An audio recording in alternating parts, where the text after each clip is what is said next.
Welcome to Hurrdat Sports Live. That ball's drilled deep to left field. Forget about it. Carlos Correa, career home run number 200, makes it a 2-0 Astros lead as he lines one into the bullpen and left. Did not feel like a game. They only scored 4 runs as Terang gets into one. Deep right center. Goodbye. That one's not going to find the glove. Swinging a line shot into left center field. That's into the gap. It's all the way up against the fence. Here comes the run. Sadon hurtling around, and he will score. The Sox tie it in the ninth. 4-4 in Sacramento.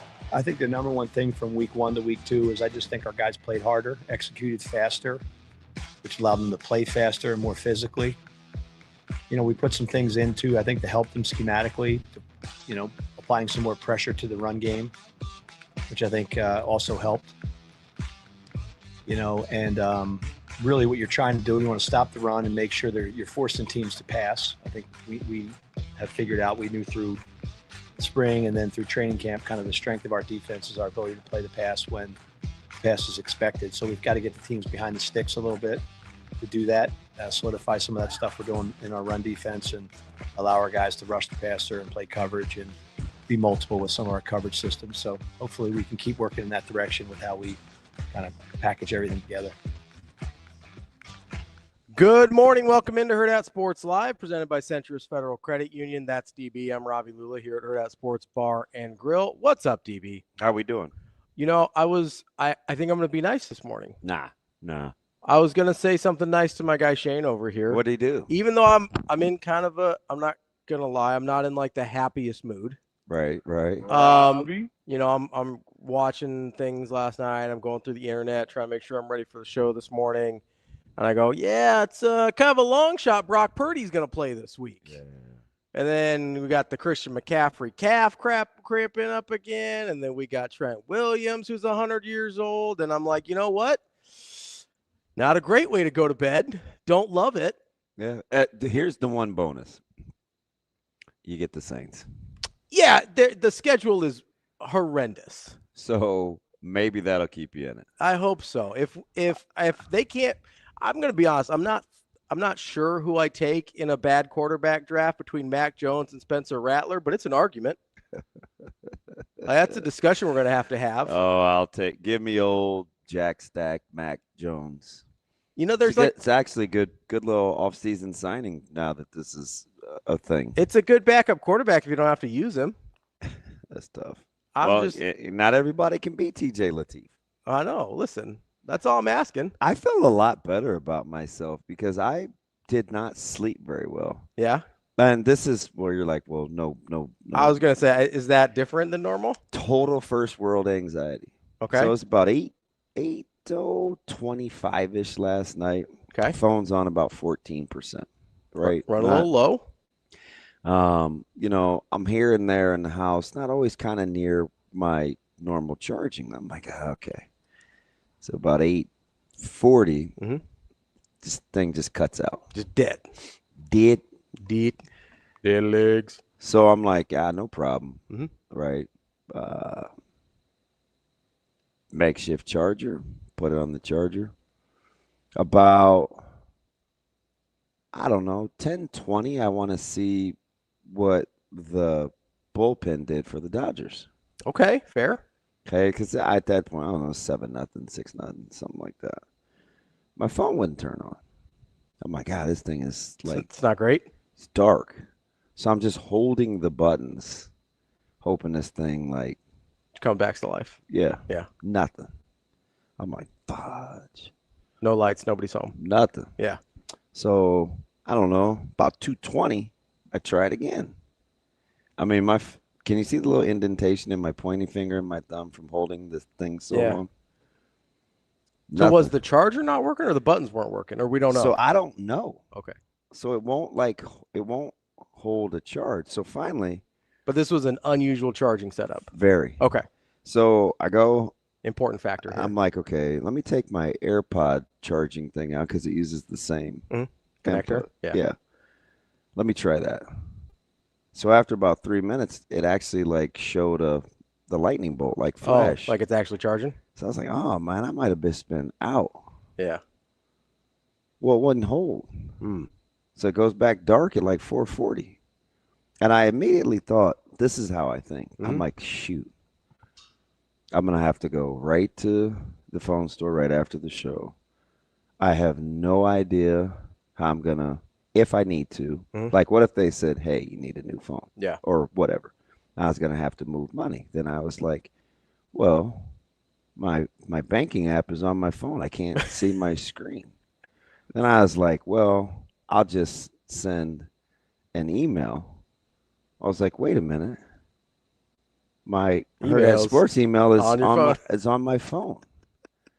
I just started going through all these things that if I can't see my phone screen, you can't do much. I can't do much of anything. Yeah, it's kind of that is a very first world problem. So I'm like, I need to figure out, I need to insulate. I need a plan. I don't know if I have to put more things on my laptop. Yeah, you might want to have some backup options on the desktop. Like they would have been asking me questions, and I would have had no idea at T-Mobile. Yeah. Yeah, I'd at least have, like, if you can do.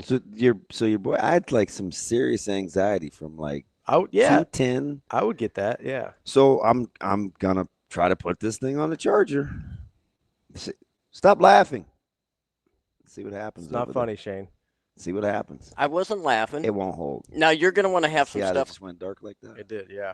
You're gonna want to have some stuff on the computer, Uh-huh. so you can log out of the stuff that's on your phone if you can't get into your phone.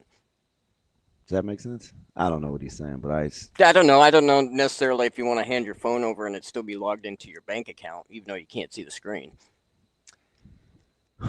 Sure. Yeah. I could see that. Yeah. I could see that, but like, I don't know. Like with mine, at least, I don't know how yours. I mean, where are they moving money to? They can only go from within the multiple accounts. Oh, okay. Well, and I can't even screen. I mean, good on this particular financial institution. Yeah. I can't even screenshot. Oh yeah. I can't even screenshot the account. What you may have to do is, I'm like, that's kind of slick security, but yeah, you may have to physically go into a bank. Yeah, that was going to be my next option. So I was planning, I was like, all right, I could go to, I was planning the routes. And then I was like, man, I got to go to Nebraska City. Will I have enough time? What if they need it? So for right now, I don't know. Would I take Purdy not playing, or would I take this situation? Oh, I would definitely take Purdy not playing. Because I feel better. Not having a phone operational is, in today's age, is like one of that joker went dark. Yeah, that's like not fade great. to Blizzak. It's not ideal. No. What I was gonna say though, it'd be nice to Shane.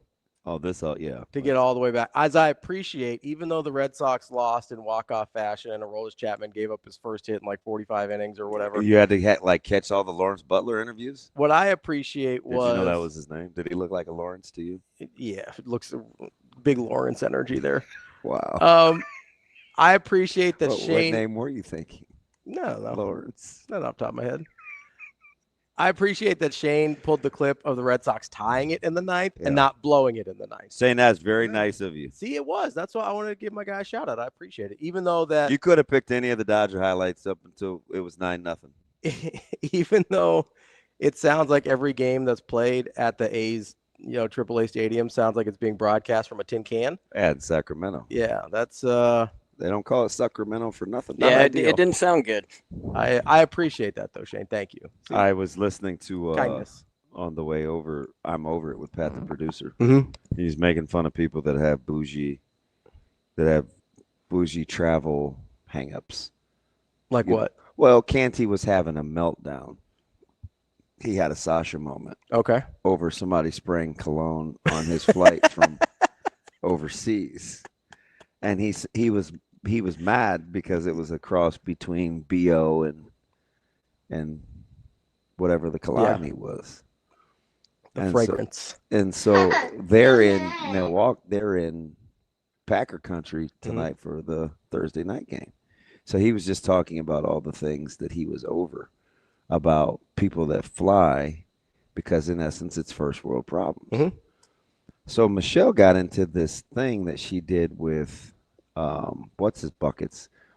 on if you had to if they arbitrarily put you next to someone who you would want to fly next to. So they kind of made a fun little game out of like the ideal passenger to sit by. And I'm like, I'd love to do that with Ravi, except he hates to fly. So I've been on a lot of flights though. I have some, are you usually accompanied with someone or are you solo? both. So more recently, The first thing I look at every time we're leaving for a game yeah, is there a space next to me and who I'm sitting next to? absolutely. And it's going to be one of the same 4 people, Mhm. and it still gives me anxiety. So Is that weird? No, I get it. It's either going to be my play-by-play guy, Mm-hmm. B-Mac. It's almost never – I have yet to sit by Jess. You think that's a coincidence? No. Well, yeah, come to think of it. Okay. Yeah. I just didn't know if she was trying to avoid you on flights. Yeah, probably. Okay. So it was either Sharpie. Mm-hmm. I don't know You haven't who flown was with Kyle yet, right? No. Okay. Well, on the way back, I was with our digital guru Cassidy, but we were like, again, there were 42 rows. Yeah. I was in 42C. So at that point, I don't really care. Mhm. I'm like 28 minutes. But like on other flights, if I'm flying commercial, Mhm. it absolutely matters. Oh, 100%. So I've lived the Southwest life quite a bit. I told you my hygiene anxiety started on a flight. Oh, 100%. Yeah. Okay. So I did the Southwest life a lot, and I know that they don't like let you choose your own seats anymore. They're about to change it or whatever. But back in my day, this was a choose your own seat situation, Like right? my man Art back in the day. Back in the day. So I'll be honest. Let's Shane, when my phone turns on, I'm going to call him today because he may have the cookout spot if it's moved down in North Omaha with Sneaky Pete and Kenny Clark's sister. Yeah. Back in the day. Because he orchestrated that whole deal. Yeah. They literally would cook out and sell food. Just on the street. And it was incredible. Nice. And we need to hear from Art. I know, right? It picks up on the last time I tried to pick up on the first ring, but I have his home number too. You gotta do a little wellness check on our guy. Back in the day. Back in the day. Art Back is in the day. what did we call it when you're short? You're Oh, intentionally leveraged. natural leverage. Naturally leveraged. Natural leverage. Yeah. Yeah. But no, Art has a ton of natural leverage. more than Shane. No, Art's got him by about 3 inches. I DJ sometimes, so I got all kind of music. But Art is a little guy. I don't know why, for whatever reason, and I'm not taking a shot here at all. I'm not tall. I'm not a tall person, right?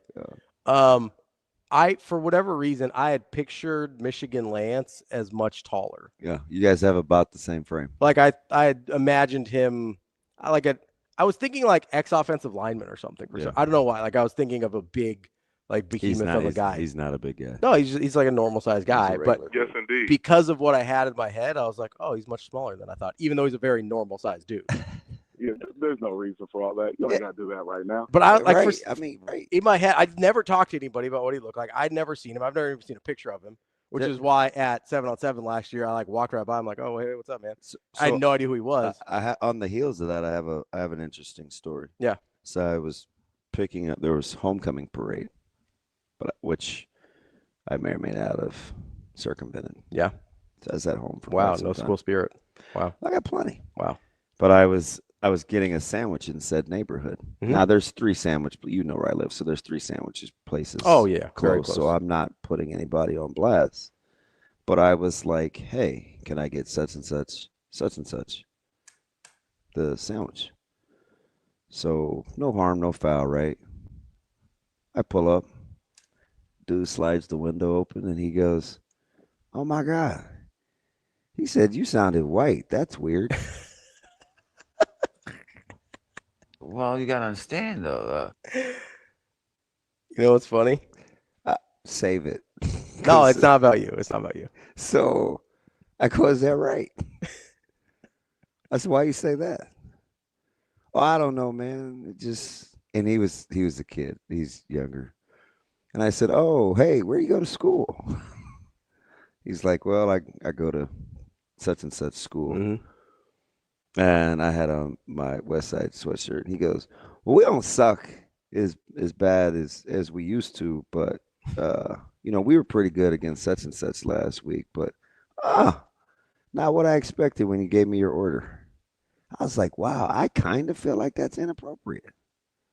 But he was like 12, so I didn't. I mean, hopefully he was older than 12, because otherwise we got some other issues. But I'm going to go with probably 16, 17. that makes sense. Yeah. Whatever. But probably in high school just north of the labor laws. Here's my question. Do you know how long I paused? I'm sure he felt like, man, should I have said that? It probably didn't cross his mind. You don't think? No. I have a very... Does he am I described him as a guy that lacks self-awareness? Yes. No.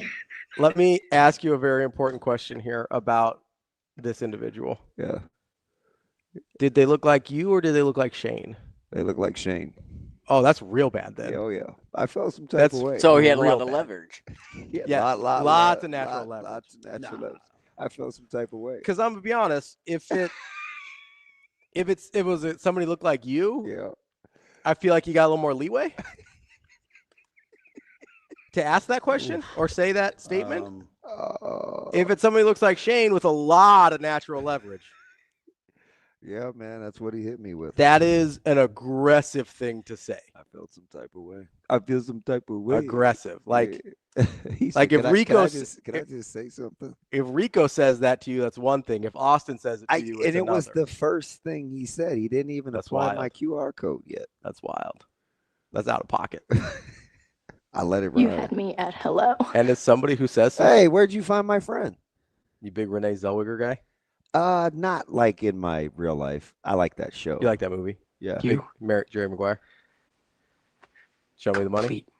I wanted to hear him say it. Oh, my bad. We live in a very cynical world. Big Rod Tidwell guy. My ambassador of Quan. And we work in a business of tough competitors. That's a great. That's one of the underappreciated, forgotten scenes in all of cinema. Yeah, it gets overshadowed by the whole "show me the money" thing, and I love black people, and You had me at hello. that's why I identify with the movie. I'm like, me too, Jerry. Like, holler. Well, you are feeling like a prick this morning, aren't you? No, I'm in a good mood. Shane put me in a good mood. I love black people. That's one of the famous lines from the movie. I understand. He's like, I need you to tell me you love black people, Jerry. Hey, because I could understand, like, the word is stronger than oak thing. Remember that. Yeah. The ambassador of Quan. You're not going to get me to cry. And the contract, what was it? 4-year, $11 million? I know that's probably the part of the show that ages the worst. It was 4-year, $11 million, right? Yeah, and they're like, we can give you 4 years, 7, and he's like, absolutely not. It's like 4 years, 7. You shouldn't even be in the league. What are we talking about? You had 100 receptions last year. You can't get 2.5 a year. Ambassador of Quan, baby. Listen, I get it's a different. What year was that movie? 1997. Are you just making that up? I think that's right. I think know. that's right. I felt like real time. Are you Googling or am I Googling? No, go ahead. I felt like real time. The movie was too long. I could see. Oh. Did you know that the average human head weighs 7 pounds? I think it's 8. Yeah, that little dude was cute. How about when he launched that ball back walking over the baseball diamond and she said, don't even think about it. I was close. I was close. What year? 96. There was a good run in the mid-90s of movies. Yeah. I remember we had a ton of good movie options for our team. A lot of people on game nights. A lot of people the night before games, consider like 94 and 99 two of the best movie years, like, of all time. Give me some movies. 94 is your like Shawshank, Forrest Gump, Pulp Fiction, like that kind of. And then what was Nina? 99 is, I think, Fight Club, The Matrix. Not a good movie. Not a good movie. A lot of people like those. You don't have to. It's fine. But a lot of people like those. Well, is now the time to be honest? Yeah. I've never seen Fight Club start to finish. Okay, so you're gonna have a hard time, having an opinion. I feel like I know enough. That's what you said about Inglourious Bastards, and you certainly do not. I missed 13 minutes of a horrible movie. It's important. 13 minutes. You've also got Any Given Sunday. Good is movie. In 99. Willie Beeman. Steeman? Oh yeah. Big Willie Beeman guy. That is a good movie. Yeah, Shark LaFay. One of What our was Shark's real name? What was his government? Think alliteration. It's not Lawrence LaFay, is it? Like they didn't just do him the Lawrence Taylor thing, did they? Okay. What is it? Luther. A lot of people like Boondock Saints. That movie came out in '99. All right, refresh my memory. Is that the pedophilia movie? No, it's the brothers. That was Mystic Rivers. Why am I thinking Boondock? Wait, what's Boondock Saints about? It's these two Irish brothers that go around doing like vigilante kills. What was the catalyst? I don't really remember. Willem Dafoe's he dresses up like a lady, and that he's the FBI agent, and he dresses up like a lady. Is it Willem? Yeah, it's not William. It is not. It's Willem. I was today years old. Yeah, I almost corrected you, but you said it so cocky, like that was how it was pronounced. Yeah, it's Willem Dafoe. So I didn't get myself in a pickle. It's spelled with an E. Willem Dafoe. Yeah. Interesting. But yeah, he is like the FBI or the cop, and he likes. Shane, have you ever seen Boondock Saints? Shane definitely has. Oh yeah, I like that movie. The only thing I know about Boondock Saints isn't that the show with the cartoon black kids and Uncle Ruckus? Nope, that's there is the word Boondocks in there, but that's not the same. That's thing. a great cartoon. It might just be called Boondocks. I know an Uncle Ruckus. Varsity Blues. A lot of people like Great that show. movie. What else do we have? We've got The Bone Collector. You've been to Big Denzel Bone Collector guy? An amazing show. Is that 99? Yeah, that's 99. Oh, that is pretty good. Yeah, especially if you like two of the more famous movies on there, which you don't. So, but like Fight Club and The Matrix are considered two of the best movies. I have never seen The Matrix. It's well regarded. The sequels are not. Dude, I was so busy trying to make a team. I missed a lot of television. It's probably kind of in your blind spot for some pop culture stuff. 98 to 01 is legally blind. That's your Nebraska blind spot too, isn't it? Yes. Yeah. Yeah. You just kind of have a little gap there. Yep. But yeah, 99 is. I prefer 94. Oh, one of our favorites, For Love of the Game, came out that year. 99. Yeah. Yeah. People sleep. That's a really good movie. I love that movie. Me too. I love that movie. I've watched that movie so many times. Green Mile came out. I like that movie. Green Mile's a good movie. It's a downer, but Duncan Clark or Clark Duncan? Which one, Shane? It's Clark Duncan. Michael Clark Duncan. R.I.P. R.I.P. Yeah. I'm gonna get to Asian White. I talked about him yesterday. Oh God, no. To one of my friends who I said I'm concerned has about a lot of latitude for the things that he can say. I'm concerned about this phone call based on the caption that Shane gave it. Asian Wyatt races. He might be talking about being fleet like of foot. 100 meter, 200 meter. Yeah. Okay. 400. Unless he's talking about big NASCAR. Big 400 guy. He seems like maybe he's talking about F1. F1. That's like the open wheel racing and stuff. Where no, I haven't seen that. Okay. There's a movie about it with Brad Pitt in it recently. That's the one with the black guy that I like. Yeah. He's a good actor. Yeah. He was really good in Snowfall. Asian Wyatt, what do you got going on, bud? I don't know, but your sound quality is terrible. Do I sound all right out here? Wait, why are you being so honest? What's wrong with our sound quality, Wyatt? I don't know. It's real staticky. I don't know if you hear me with my accent. Is that okay? I think you sound great. Yep, you sound a lot like Chow Yun Fat. What's up? Italian? Really more of a Aesop Choi guy myself. It's Aesop. Oh, my bad. Jeez. No, I just want to say. Dang, do we really sound sucky, Wyatt? I'm. That hurts my feelings. No, it's a little bit. It's just kind of staticky. But I'm sorry. So I just want to make sure I'm coming through okay. You sound great. You sound fantastic. All right. So for my job, I go to a lot of people's houses. Uh-huh. And I know for a fact when I talk to them on the phone before I come to their house, and I tell them my name is Wyatt, and I come there, they're not expecting this 6 foot tall Asian dude show up on the door. Can I be honest, Wyatt? And yeah. I hope I don't get fired. Nobody's ever expecting a 6 foot tall Asian dude. Can I if we're keeping it 100? That's always an outlier.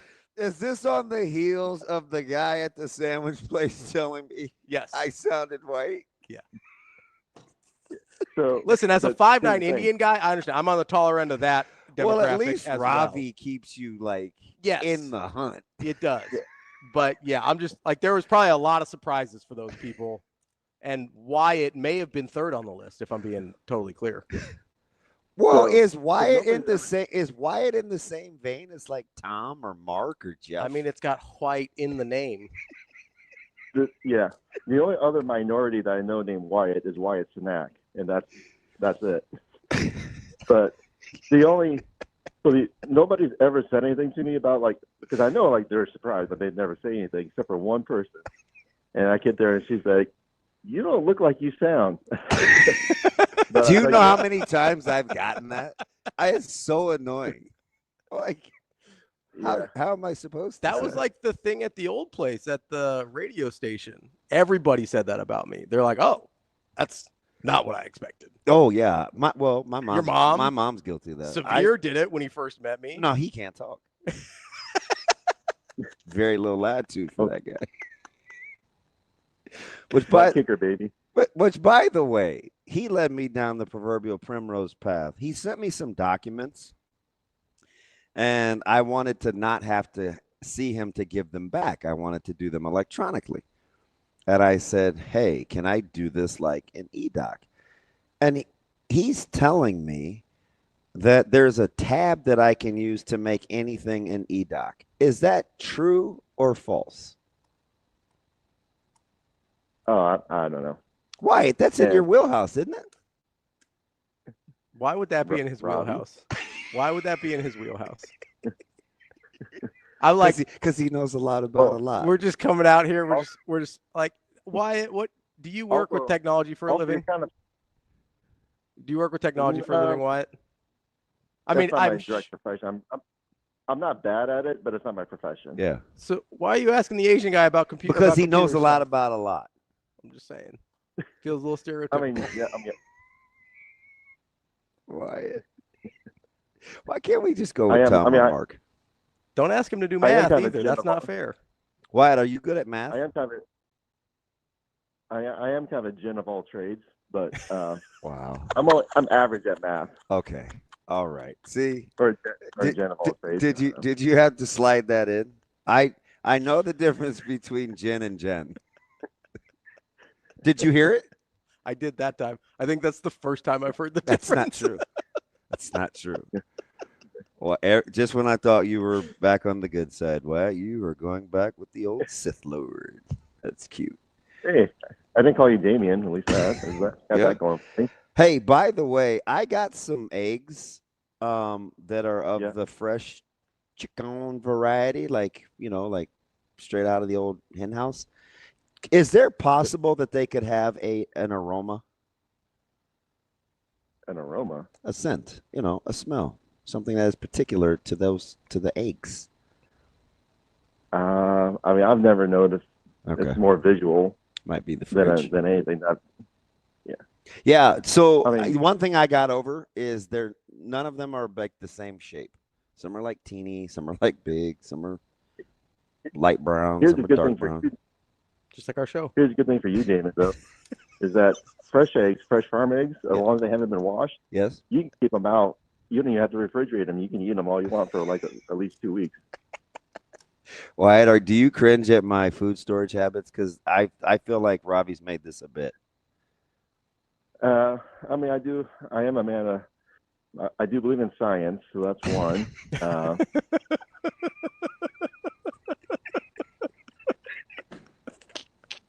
Okay. I got my flu vaccine yesterday. So I have a question, and I'm gonna let you go on this.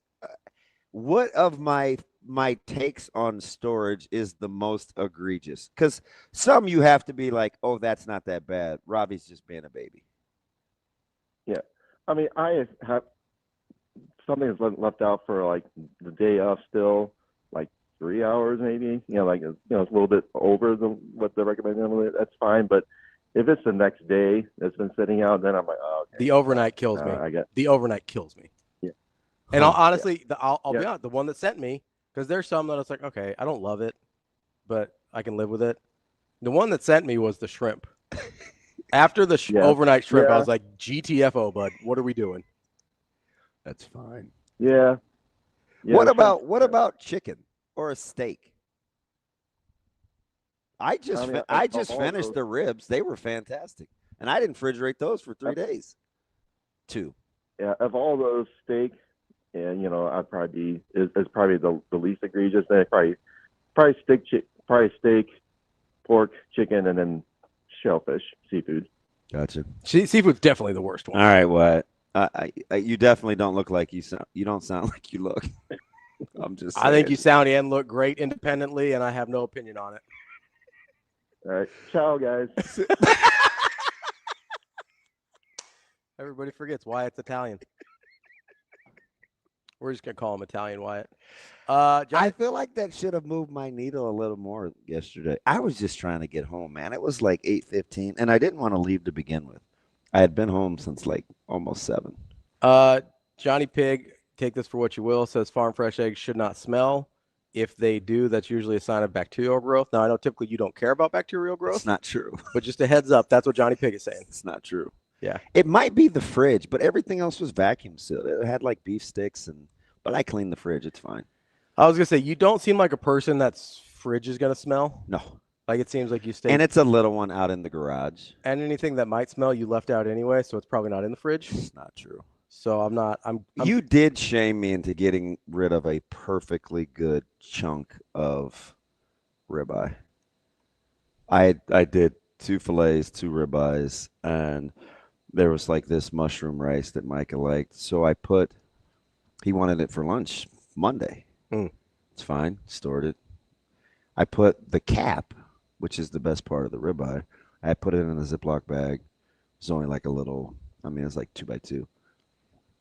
I put it in a Ziploc bag and I put it in the microwave because I didn't want it to show because I was going to eat it later. Mm-hmm.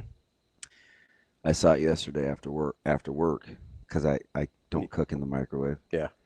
And I was like, I smelled it. It was amazing. How long had it been out at this point? I grilled them Sunday. We're talking about Wednesday? Yeah. Okay. Smelled fantastic, right? The seasoning, I could smell the smoke. But I was like, you know what? Wednesday. 3 days is aggressive. I'm not going to do it. 3 days is aggressive. But I wanted to just because it smelled amazing. But I threw it away. And I'm kind of still mad. And I can get myself pissed now just saying that I did it. That's fine. 3 days is aggressive. Sunday to Wednesday is wild. Can I just say something, though? And I'm going to move on. Yeah. If it smells fine, why can't I just eat it? Because you can't perceive all the things that are happening at a microbial level. If something bad was happening, I would know. No, you would know if something bad has happened. That's the smell. If something bad is happening, you may not smell it yet. We're being a little particular. When it comes to food that may or may not be rotten, yes, I'm a little particular. I should have brought it. And I would say, hey, smell this. Would you eat this? And you'd like, yeah, that smells amazing. And then I was going to say, that's been in the microwave since Sunday night. You know what I would have asked? Because it's you? What? I'd have been like, has this ever been properly stored? And you'd be like, well, it was properly stored in my microwave for the last 3 days after I cooked it on Sunday. I forgot, man, because I just don't like the visual of stuff on the stove. Yeah. And I know you're going to say, put it in the refrigerator. Yeah, it's not that hard. Yeah, okay. All right. It's not that hard. The delivery's throwing me right now. I'm just saying.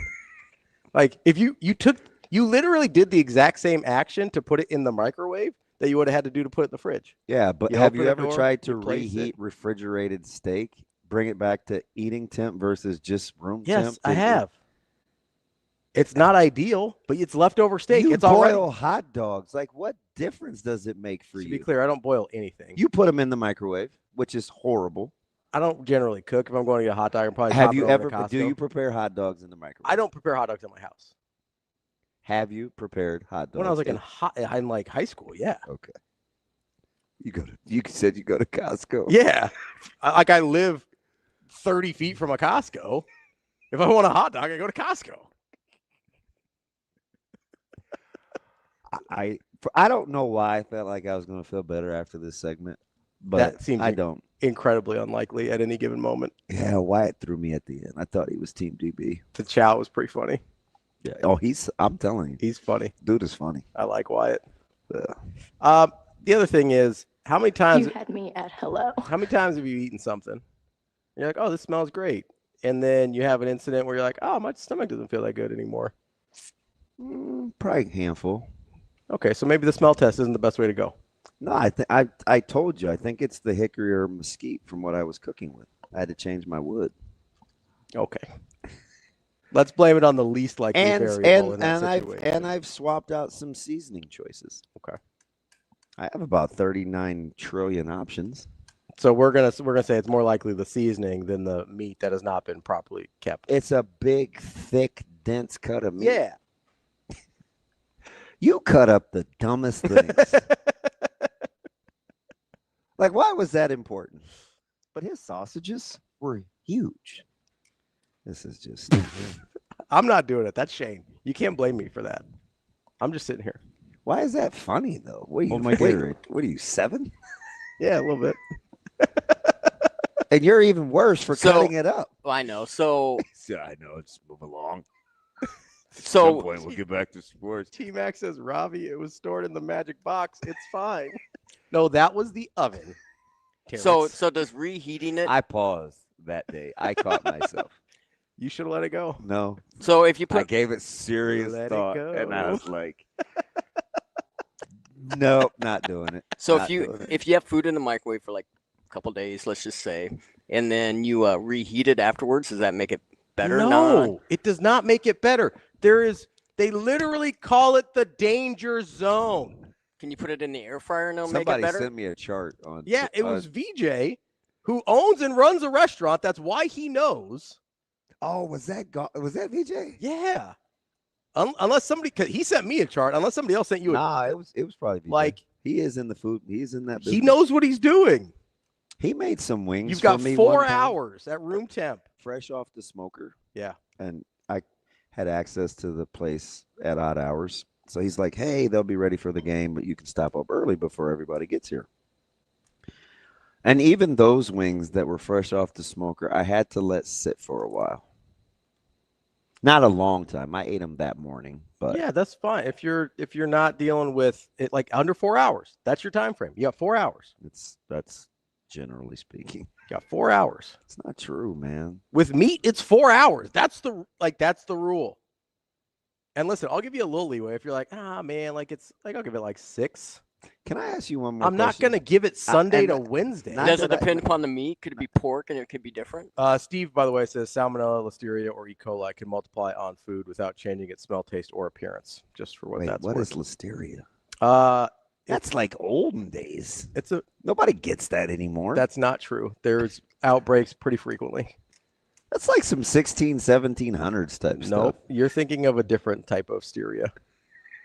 I know what you're thinking of. There's another illness that ends with steria, and it's not listeria. It does sound like an old timey. So word. what's list? It's a foodborne illness. It's just it's a bacteria that grows on food. Hmm. I think a lot of times listeria is. I want to say that's the fruits and veggies one more than anything. So you're probably not going to get that one. Yeah, you don't have to worry about But that. salmonella and E. coli are right. Although in your I have wheelhouse. eaten some suspect strawberries before. Yeah, listeria can kill you rapidly. Yeah, it's Todd. Really? Yeah, it's Todd. Oh yeah, I don't want that. Listeria is bad news. Salmonella and E. coli, I think, can also kill you, but it's mostly food. I don't think I want E. coli either. It's mostly like stomach stuff, unless it gets away from you or you're fragile already. Yeah. So probably None of them are great. Probably just pick the salmonella. Probably just put your food in the fridge. Why you get so mad? I'm processing because I'm gonna get a phone call someday that's like, yeah, DB's in the hospital. That's what I think whenever like somebody from your family has to contact me for whatever reason, which doesn't happen a lot, but occasionally it's like, yeah, hey, DB forgot his phone, whatever. Like whatever the reason is, every time I see the name, I'm like, oh no, the food got him. Anytime. I finally ate something. I finally brought up something to the coaching staff that I was universally. Oh, McShade says you're thinking dysentery. I think you're right. I think he's right. Yeah, hey, good call. Yeah, he should be my game show partner. Yeah, good job, McShades. Like that's like an Oregon Trail thing. Yeah, that's what it is. No, listeria and dysentery are different. That's pretty good. That is good. Dysentery. I could give him minimal clues, and he could probably pick what I'm thinking. Yeah, dysentery is the one play the pyramid game where you like poop yourself to death, basically. Come on, man. It is. That's what happens. That's what dysentery is. Can I ask you one more question? Yeah. Will you eat fish out of a can? I don't love it. It's not. What about like sardines, tuna? I don't love it. It's not like I absolutely won't do it. Okay. I just don't particularly enjoy the flavor of canned meat. Like the preservatives they have to put in it isn't my favorite. Like it kind of gives an aftertaste because they do the same thing with chicken, and I don't love it. At this particular grocery store, they had Kipper snacks 3 for $5. Yeah, and Kipper snacks are sensational. I think my I wife got likes kicked Kipper out. snacks. I almost got kicked out of the coach's office. That's like little fish deals. Yeah, smoked herring. Oh yeah, my wife likes those a lot. Oh, they're so good. Yeah. So when I was a kid, I used to. I think it was either sardines. No, it wasn't sardines because those are little fish, too. right? Yeah. Mustard. I think it was like canned oysters. No, I'm not doing that. My dad. I don't rock with oysters to begin with. I don't like oysters in general, but my dad they're just like super salty in the little cans or whatever. My dad used to like them before he became a vegetarian. You should get into reason. Kipper snacks. I'm okay. Oh man. I'm all right. Little hot sauce or gochujang or even not a big.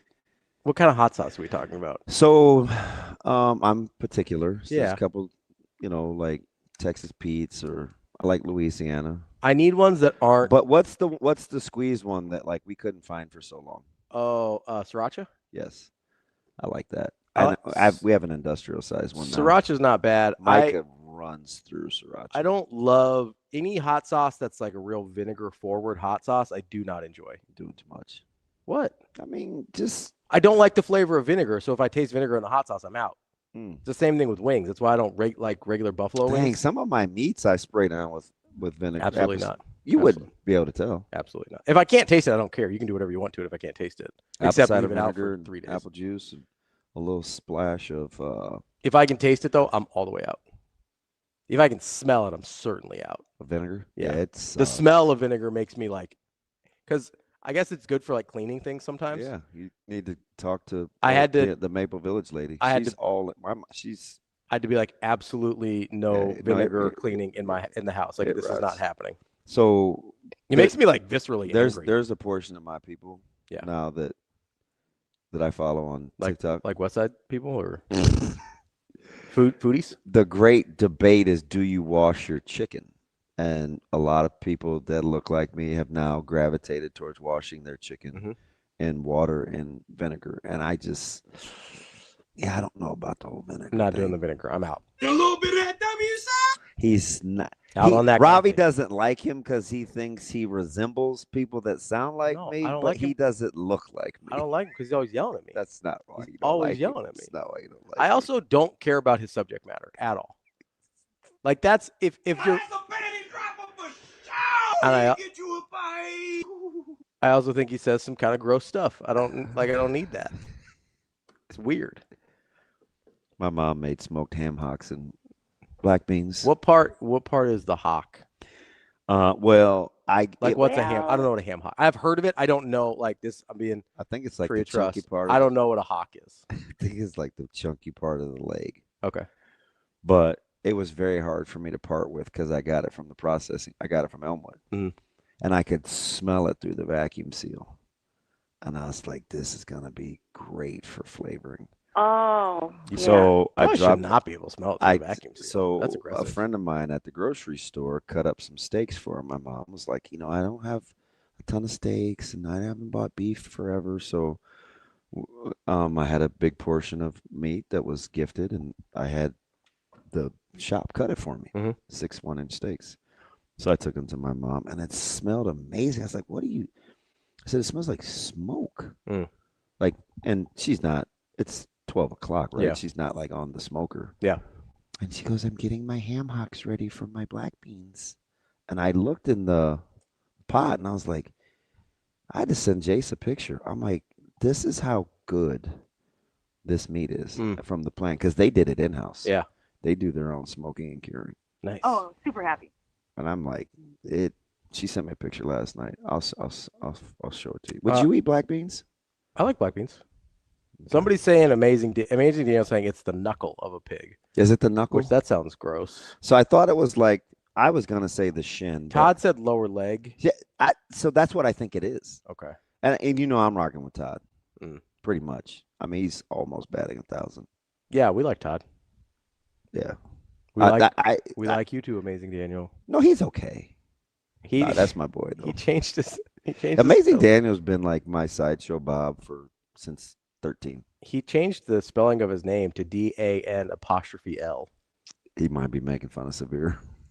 That was my first guess, but he said ankle. Yeah, well, I said shin. But I know pigs. Johnny the pig will probably be like, "But pigs don't have shins." He'd get me on a particular. He's the pig guy. It's in his name. I saw him leaving the fish store a couple weeks ago. Oh wow, cheating on his pigs. Yeah, that was the week before. That was the hours before I ruined that piece of meat. Trash. You had so many opportunities to not ruin it. Real simple. This was ruined before the preparation. It was already on the smoker. It was in process of being ruined. Gotcha. That's the other one. Yeah, that joker came out tasting like pot roast. Coming up on the show today, it's everybody's Thursday favorite, Michael Rose-Ivey. My man is like a 13-foot gainer deep dive. Oh yeah. I mean, we're talking personnel, fronts, fits. I was trying to get into it, and you guys can't convince me that I should be scared of Houston Christian's defense. Can't do it. I'll ask him to. Can't do it. Michael Rose-Ivey. I don't love your delivery normally, but this morning it's extra Jerry Maguire. Very, very cynical. Blame it on Mac Jones.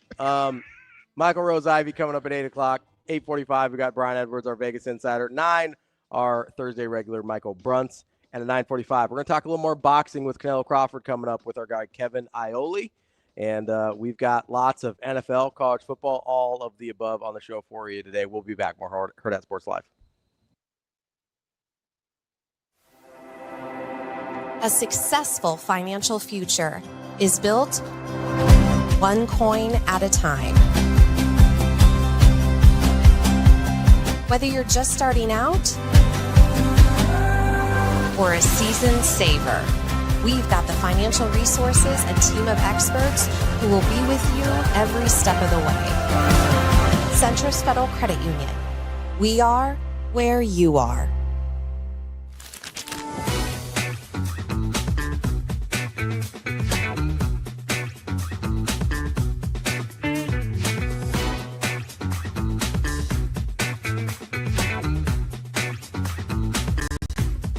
Our question of the day, Huskers wins on this season, over or under 9.5? Go Big Red, over! Have you looked at Matt Rule year 3? Come on, Baylor, Temple, over 10 wins? We're going 10-2, easily. I think we're going 9-3. Oh, we're going over 100% Nebraska all the way. I agree. Over 9 for sure. Because Jalen Graham's dad is the best. Grandpa, 100%. He's got it. We're going to be undefeated going to College Station, Penn State. Better be a whiteout. What's happening? Because the Huskers are coming, all right? Last year, they got to a bowl game. This year, it's a whole nother level, and that's getting 10 wins. Playoffs. I don't know about football. I know about beer. I'm a Hawkeye fan in disguise, so I don't comment here. I don't think they're going to hit 9 wins. I think we go 11-1 this year and go to the playoffs this year. Okay, we don't play Indiana. So, I mean, hey, 12-1, hey, that's my prediction. Over 9.5 wins. Hammer the money line. Skurs are back, baby. Skurs by 90. Let's go Big Red, huh? And remember, for the best sports book in Nebraska, be sure to visit Warhorse Casino in Lincoln and in Omaha.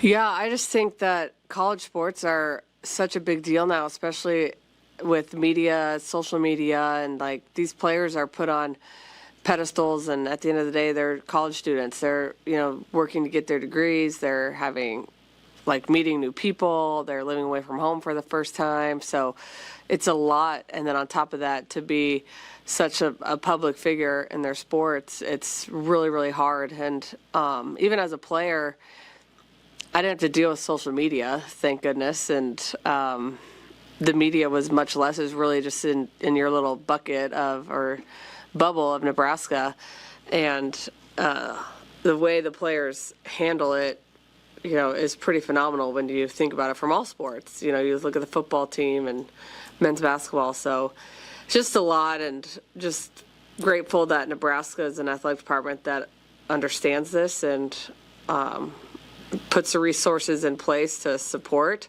and try to stay ahead of, mental health and ahead of some of these things.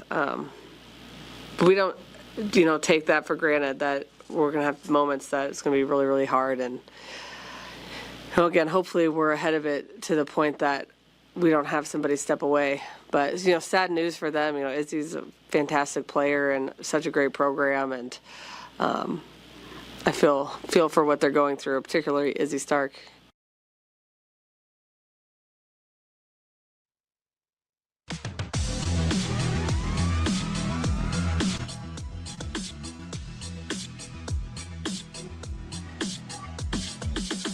You're listening to Hurrdat Sports Live. Right now there has been, and I think that confidence was built through the spring. We brought in some wideouts. Obviously, we have a tremendous amount of respect for Raiola, his ability to throw the ball, and our offense to be able to throw the ball. And we felt like in that area of the game in spring and the summer that we matched up fairly well when it came to playing our man-to-man stuff or playing our match stuff.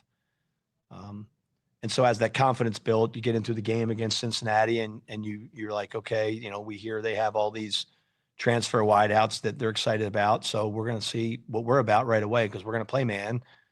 And we held up pretty well against them. And we're not just lining up and playing man across the board and everybody knows it's man. We're playing man and it's disguised. So the quarterback can't just pick a guy and throw it to him, or they can't just pick us.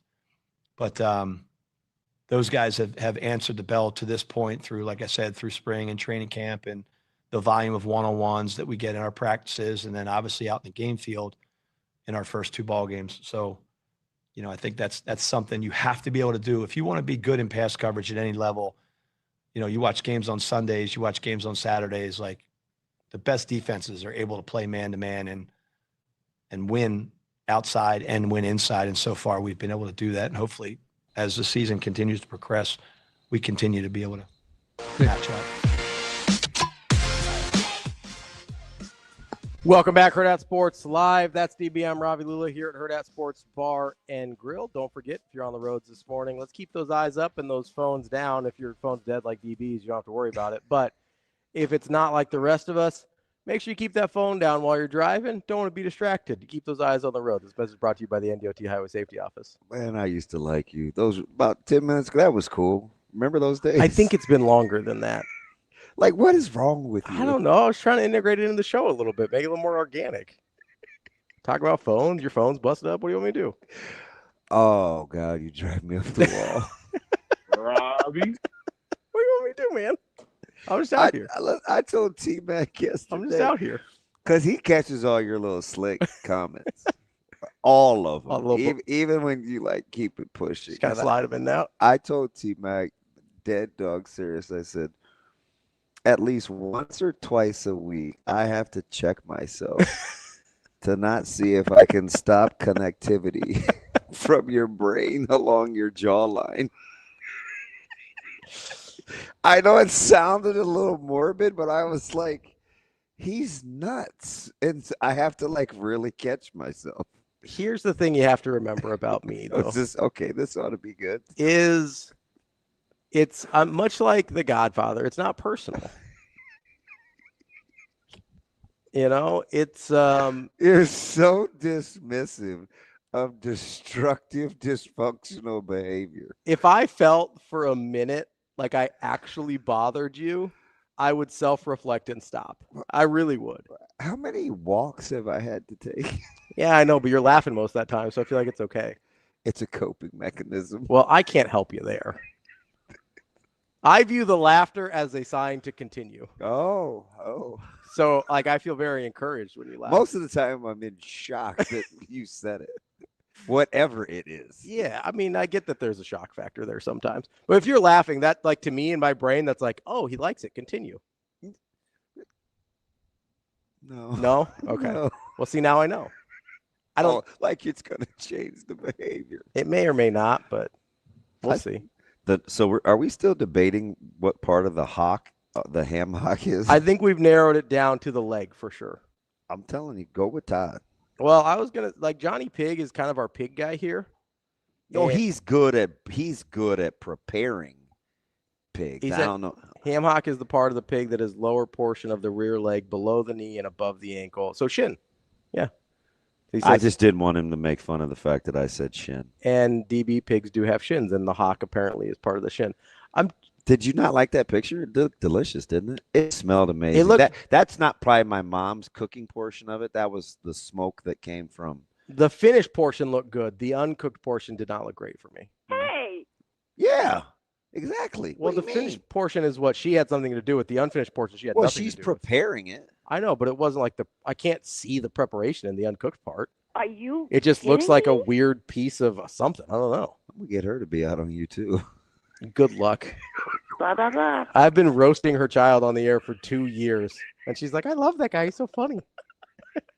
Wow, now I'm getting roasted. See what I'm saying? See what I'm saying? I can't wait to get the MRI because he's going to make a believer out of you that Houston Christian is the 85 Bears. Absolutely not. I was going through the roster the other day. Yep. You got 13 guys that have played power conference football out of an 85-man roster. So it's not a real high percentage. And play is an aggressive term for what these guys did. 2 of them were kicker. Well, one's a kicker, one's a punter. So when it comes to like the lines, that's probably not going to help you a lot. And you're probably not chasing down a lot of guys with those 2 either. Will Nebraska score more or less points against Houston Christian than they did Akron? Probably less. But that's a probably Nebraska thing, not a Houston Christian thing. Houston Christians score. Wait, T-Mac, that's the first time you've ever told me that. Don't be one of those fake Muslim guys. It's one of those like sister Christian things or what? No, that's Night Ranger. Yeah. He is. Huh? His name is Terrence. Yeah? Although I know Coach O'Donnell is Terrence too. Although he has crossover. Who's Coach O'Donnell? I don't know Coach O'Donnell. Like Neil? Terrence, that's the first time you've ever, in all these years, that's the first time you tell me you don't eat pork? Really? I don't believe him. I don't believe him. I was trying to catch up on the chat. I haven't got down to Terrence's yet. We'll see what we can do in the break here. No, he's nuts. I think I ride with Terrence more than I don't. Yeah, me too. I think I like Terrence. Yeah. He's usually not out of pocket. Might be a little nuts sometimes, but not in the way that some of these guys are. You got to watch out. Absolute yahoos. We'll be back with Michael Rose-Ivey here on Hurrdat Sports Live.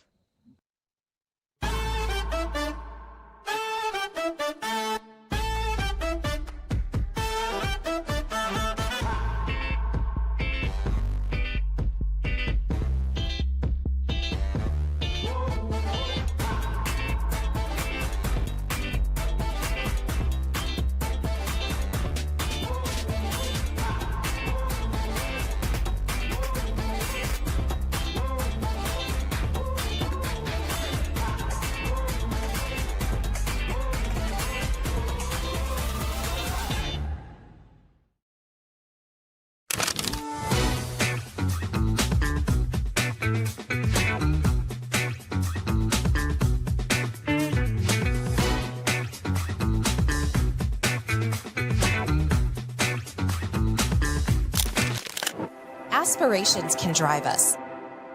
Sometimes a simple gesture is what fuels the pursuit of a dream. When it's time to make your dream a reality, we are here to help.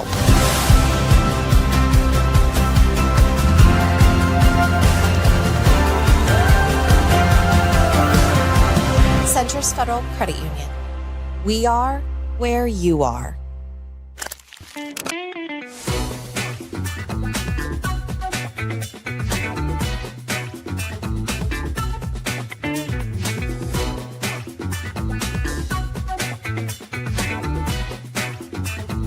So let's go all the way back to Sure. when you decided, hey, I'm going to sign up to be a big sister. Because I know that's always something you're looking for more mentors all the Yeah, time. absolutely. I think a lot of people sometimes get maybe a little overwhelmed with the idea. They think they're not qualified. Like, at what point were you just like, you know what, I'm going to do this? Yeah, so I had kind of been kicking around the idea for a couple of years. So yeah, I can definitely feel that empathy for folks who are maybe like, oh, I'm not sure. I don't know if I'm, qualified. I don't know if, what will I do with my little, what will, so I kind of waffled back and forth for a little bit, and then kind of just decided after I talked to a couple of other folks who have been bigs in the past, that I really, really wanted to go ahead and take the leap.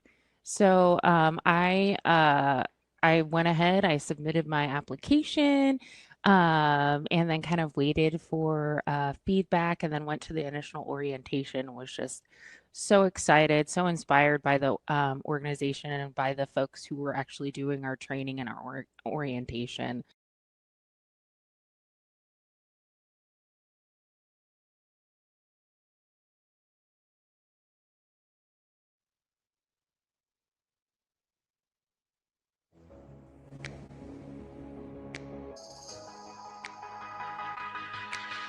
Welcome to Hurrdat Sports Live. I think it fits in a good way because the more you have players with multiple skill sets, guys that can play, for example, whether it's up front, you have a guy that can play a nose, play a 3 technique, play a 5 technique. What happens is offensive line coaches and offensive coordinators are always trying to figure out, okay, who's the 3, and they put jersey numbers on him. Well, if a guy moves around all the time, they can't put a target on him. So I think that's a good thing. It's similar like in our back end. The more you have flexibility with guys like Deshaun or, guys like Donnie Jones or even Sierra that, okay, they play corner and they play nickel, or they play corner and they play dime. They play safety and they play dime. They play safety and they play linebacker. I think that versatility adds to a level of complexity for the offense to figure out when they're identifying how to block you or protect you. I think that gives, I think that just presents a problem that sometimes is not appreciated.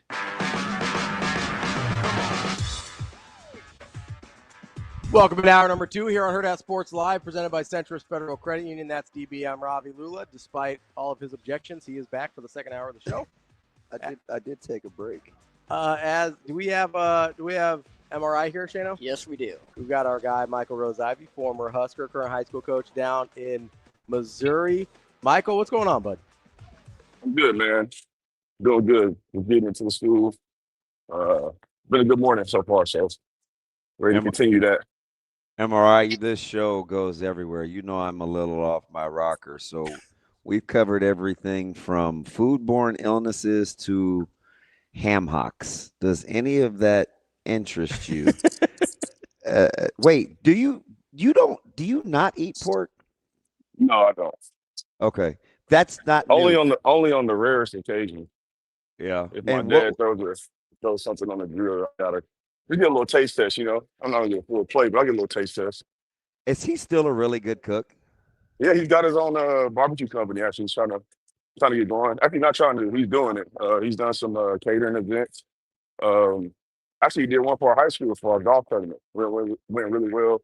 Made some mean brisket. Be really, really good. And you typically don't get worse. Oh no! He got it down to a science, and now he's got all the technology. He can leave the house and cook a brisket. Be back in about 6 to 8 hours, and that thing's ready to go. I got to get at him because he was just starting to. This was probably 10 years ago. He was just starting to get all the tools too. I wonder what he settled in on his cooking device. Like, what's he like? Pellet, wood? Like, what's he do? Yeah, he's pellet. He got a nice little Traeger. Oh, now he's got a sauce DB. He was really into keto for a while. He dropped major weight. He lost like a full person. Right. So he's got a sauce, 0 calories, 0 sugar. But man, it's up there with some of the best in Kansas City. Sweet, a little savory.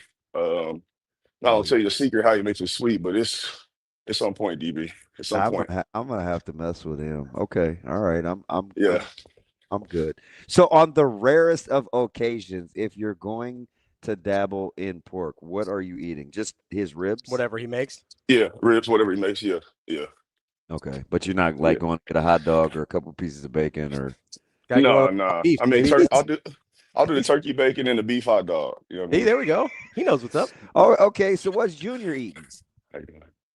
I mean, we let him experiment a little bit everything, but I mean, he eats everything we eat. I mean, we always make fun of him, or I guess me and my wife joked that he probably eats better than some of his teachers at school. Boy, eating shrimp, get some nice cooked chicken wings, and boy loves him some macaroni and cheese. So he's cultured. You know what I mean? He knows what's up. Okay, he knows we're eating family. Daddy's build. That's what it is. Pushing iron at about 8 years old here in a couple of years. Hey, what's gonna save us though, DB, is that he's got a long torso, long torso. So Oh, Like, he's high yeah, cut. He got that from mom. yeah, for sure. I mean, he's at my waist already, DB. About 50 pounds already, 3 years old. He's high cut. Okay. Yeah. Break the mold. We got an edge. We got an edge possibly in the making. So, Uh-oh. My man's coming out using his hands. yep. Got violent hands. Hey, he had a first athletic game, the soccer game last Friday or Saturday. Scored 5 goals. Oh my You know, God. so And- he looked like the kid you're supposed to check the birth certificate before the game. Does he know that his dad's crazy and he's gonna be super neurotic, or are you easing Nah, him he doesn't into know that? yet. He doesn't know yet. He hasn't met the real me yet. You know, we're just we're gentle parenting right now. Yeah, he's met your representative. The one time, you know, he picks up the football too. Like he loves watching football, but he's so interested in right now it's dinosaurs. He loves dinosaurs. But he's trying to get a little bit of a sports itch. He scored those 5 goals when he got in the car, and he's like, Dad, I want to score 10 goals. I said, okay, we're cooking. We're cooking. we got something. I said, you know what, son? Because the practice, and we're on a tangent, but the practice during the week, I mean, it was terrible. He's in the grass, just rolling around, you know, running with his friends, not paying attention. So me and my wife, we're not expecting nothing. And he didn't start off in the game. It was 3 other kids start off, you know, the little league 3-on-3 stuff. And you know, he's sitting there, he's being patient. Man, he gets in there first time, steals the ball, goes down the field, kicks it in, does it again the next drive. I'm like, okay, maybe he's not a practice player yet, but we got to teach him how to be a practice player. He's just a gamer right now. He's just a gamer. It's early. It's early. But I told him, we talked. I said, if you want to score those 10 goals, you got to take practice serious. And we had practice yesterday, DB, and he was locked in. I love hearing these stories, right? It was like, you know, I would steal all these notes from like Noonan and Crouch and Wiegert, all these guys that had kids. Mm-hmm. And we had Wistrom on the other day, and we were, you know, I saw that. Charlie's playing soccer at Nebraska. Yeah. And so I asked him, I said, man, you know, because he's a total get off my lawn guy, right? Like he's got some non-negotiables. And I'm like, it's interesting because, you know, you're raising, you know, your daughter a certain way. And he said, listen, I got 3 non-negotiables. You better be tough. You better be competitive. Yep. And you better be coachable. Those 3 things are transferable anywhere on the planet, whether you're playing sports. Everything else, I'll take in small doses, like social media and all these other pressures. But those 3 things, I'm not going. No, I think that's spot on. You know, carries over in life. And you know, one thing, especially working in education, you know, as coaches and teachers, we talk about sometimes parents raise their kids only to the point where they can deal with them, and not for the rest of the world to deal with them. And I think that's where we have a lot of downfall in society. To be honest with you, right? That village mentality. You know, everybody I used to tell taking my everything. mom with my daughter, with Zoe, you know, oh, you're so hard on her, and it's different. I'm like, listen, the goal is anybody should be able to watch Zoe at any time. Right. Like I shouldn't have to handpick specialty sitters, right? Like, right. You know, and I think sometimes we forget about that. What was your line again? Because that needs to be a T-shirt. We raise our kids up to the point to how we can deal with them. Yep. And then we don't worry about the rest of society. You know, how they have to deal with them, how they have to deal with people that don't know anything about them, don't care to know anything about them, but need them to do a job or need them to be in a certain spot and things like that. And that's again, that's on us. You know, obviously there's a whole system that in place with education, things like that. But the 8 hours a day at school don't beat the 16 hours away. You know, that's just math, you know. So we got to do our part as parents. You know, But and it people takes love a listening village. to you, to be honest, right? Right. So many other things other than just sports. Telling the truth, Yeah. dude, a lot of y'all's parents did not raise you to the point where I could deal with you. Right. Every day he challenges me, MRI. And we're so close now. He just has the fluorescent green light. He is just reckless out here, man. It's like, I don't even know what kind of partner I have. It's most of the time I have to defend myself. But speaking of defense, Ravi's telling me. And I said, well, listen, let me set this up because MRI, he tells me yesterday after the show, so we're off air. he tells me after show, he's like, oh man, like MRI and I are doing like these deep dives on the Houston Christian defense. And like their defense is pretty good. And I'm like, DB, there's not a thing in the world you could tell me that would make me at the even least bit concerned about Houston Christian's defense. And I'm sure you guys are going to lay out some very football-y points here in a minute, and that's fine. And I'm happy to learn. But here's what I'm going to tell you. The team that they beat 69-0 has won 3 games since 2022. They're 0-10, and this is you're like, oh, that's a bad FCS team. No, that's a bad NAIA team, brother. So, like, I understand what the numbers say, and you're going to get into tape because that's something you guys are way better at than I am. But I just want to give context of why I'm probably not going to be super worried about the HCU defense. Listen, we're in the stream, MRI, and our listeners, bless their heart. I mean, they're hilarious. So they've been doing this so long, they've kind of developed personalities, right? And I got one of my guys, Todd. He's super smart. Like, if there's something hypothetically we don't know, like he's really good at Googling, and he's kind of like our little factoid. So I always consider him pretty rational, right? He hits us with, I watched some HCU highlights. The opposite side of the field across from the bleachers is a Walgreens. I watched that. I saw that too, man. And I'm thinking that is great advertisement for Walgreens. All I could do, because he's so practical, is I had to just laugh. I'm like, okay. So now I get it. Now you have the context where I'm coming from. Now I completely understand it. Let's get into the tape. And listen, I coached NAIA basketball. I understand what it's like to be that team. I've gotten paid to go get my head beat in before. I get it. But I also know what those games are like. So I'm coming into this with eyes wide open here. But I am interested of what you saw on the tape, because I'll be honest, I didn't watch Arkansas Baptist against Houston Christian. I had enough televangelism in my college. You didn't record that on YouTube TV? I didn't. Well, it wasn't on YouTube TV. I would have had to go to ESPN Plus. Super duper plus. Super plus. He's been Ocho. I don't have the Ocho on my TV package, Michael. And you know what's funny, MRI? You know how serious Nebraska is. So I do the 5th quarter broadcast where we buy time until Coach Rule gets to the podium.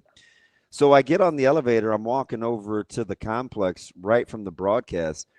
And 2 of the digital guys were like, man, he was moving so fast. And I was like, hey, such and such. Why are you? I'm like, why are you in such a hustle? And he's like, man, they're already messaging. Like, I got to get the Houston Christian film uploaded before we get done with the presser. And I was just like, okay, well, at least I know, like, we're on to the next thing, right? Like, I'd barely finished pushing the buttons on the elevator before they're wanting that Houston Christian tape uploaded. Right to it. And I appreciate it, right? I appreciate. I mean, that couldn't have been, but that had to be 12 o'clock. The people working in the building are taking it seriously, as well they should. I don't have to. You know what I mean? Like, I don't like. And somebody in the chat hit, hey man, they got a good running back. Jyshawn Edwards got a couple hundred yards on the season. I was like, $175 of that 200 was against my boys at Arkansas Baptist. All right.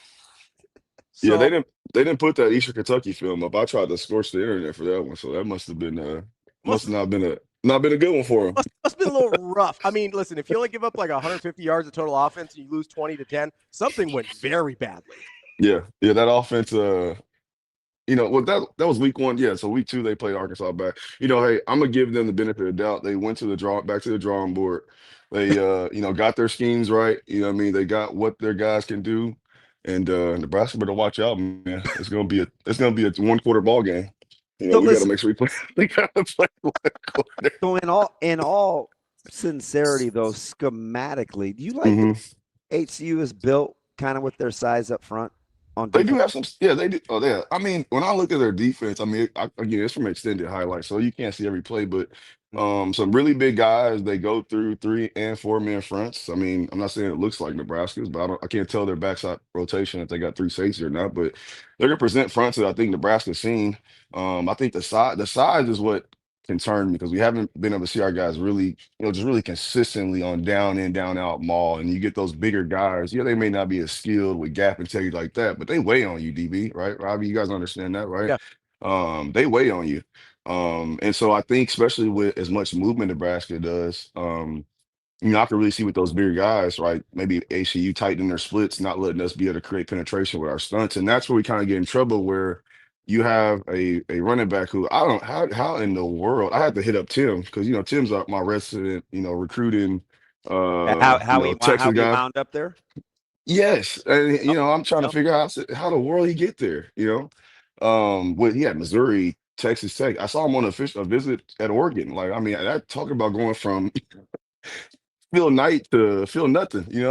Like that's crazy. But You think that's he's a on his talent. government? That it might be. But look, I promise you, if he continues to play the way he did against Arkansas Baptist, he ain't gonna be there long. I could play the way he did against Arkansas Baptist, Michael. Come on. No, he couldn't. What are No, we he- doing? No, he couldn't. No, he couldn't. Oh no, he Give me put some really. Listen, Robbie can't play dead. Not on football. Give me on the basketball court with Arkansas Baptist. I'm putting up a career high. I think the basketball program may be good. I'm gonna have to research that. But no, I mean, this is the thing. Like they can weigh on you a little bit if you got a guy that has good skills, good vision, that can make kind of his own, BYOB to a certain extent and make his own things.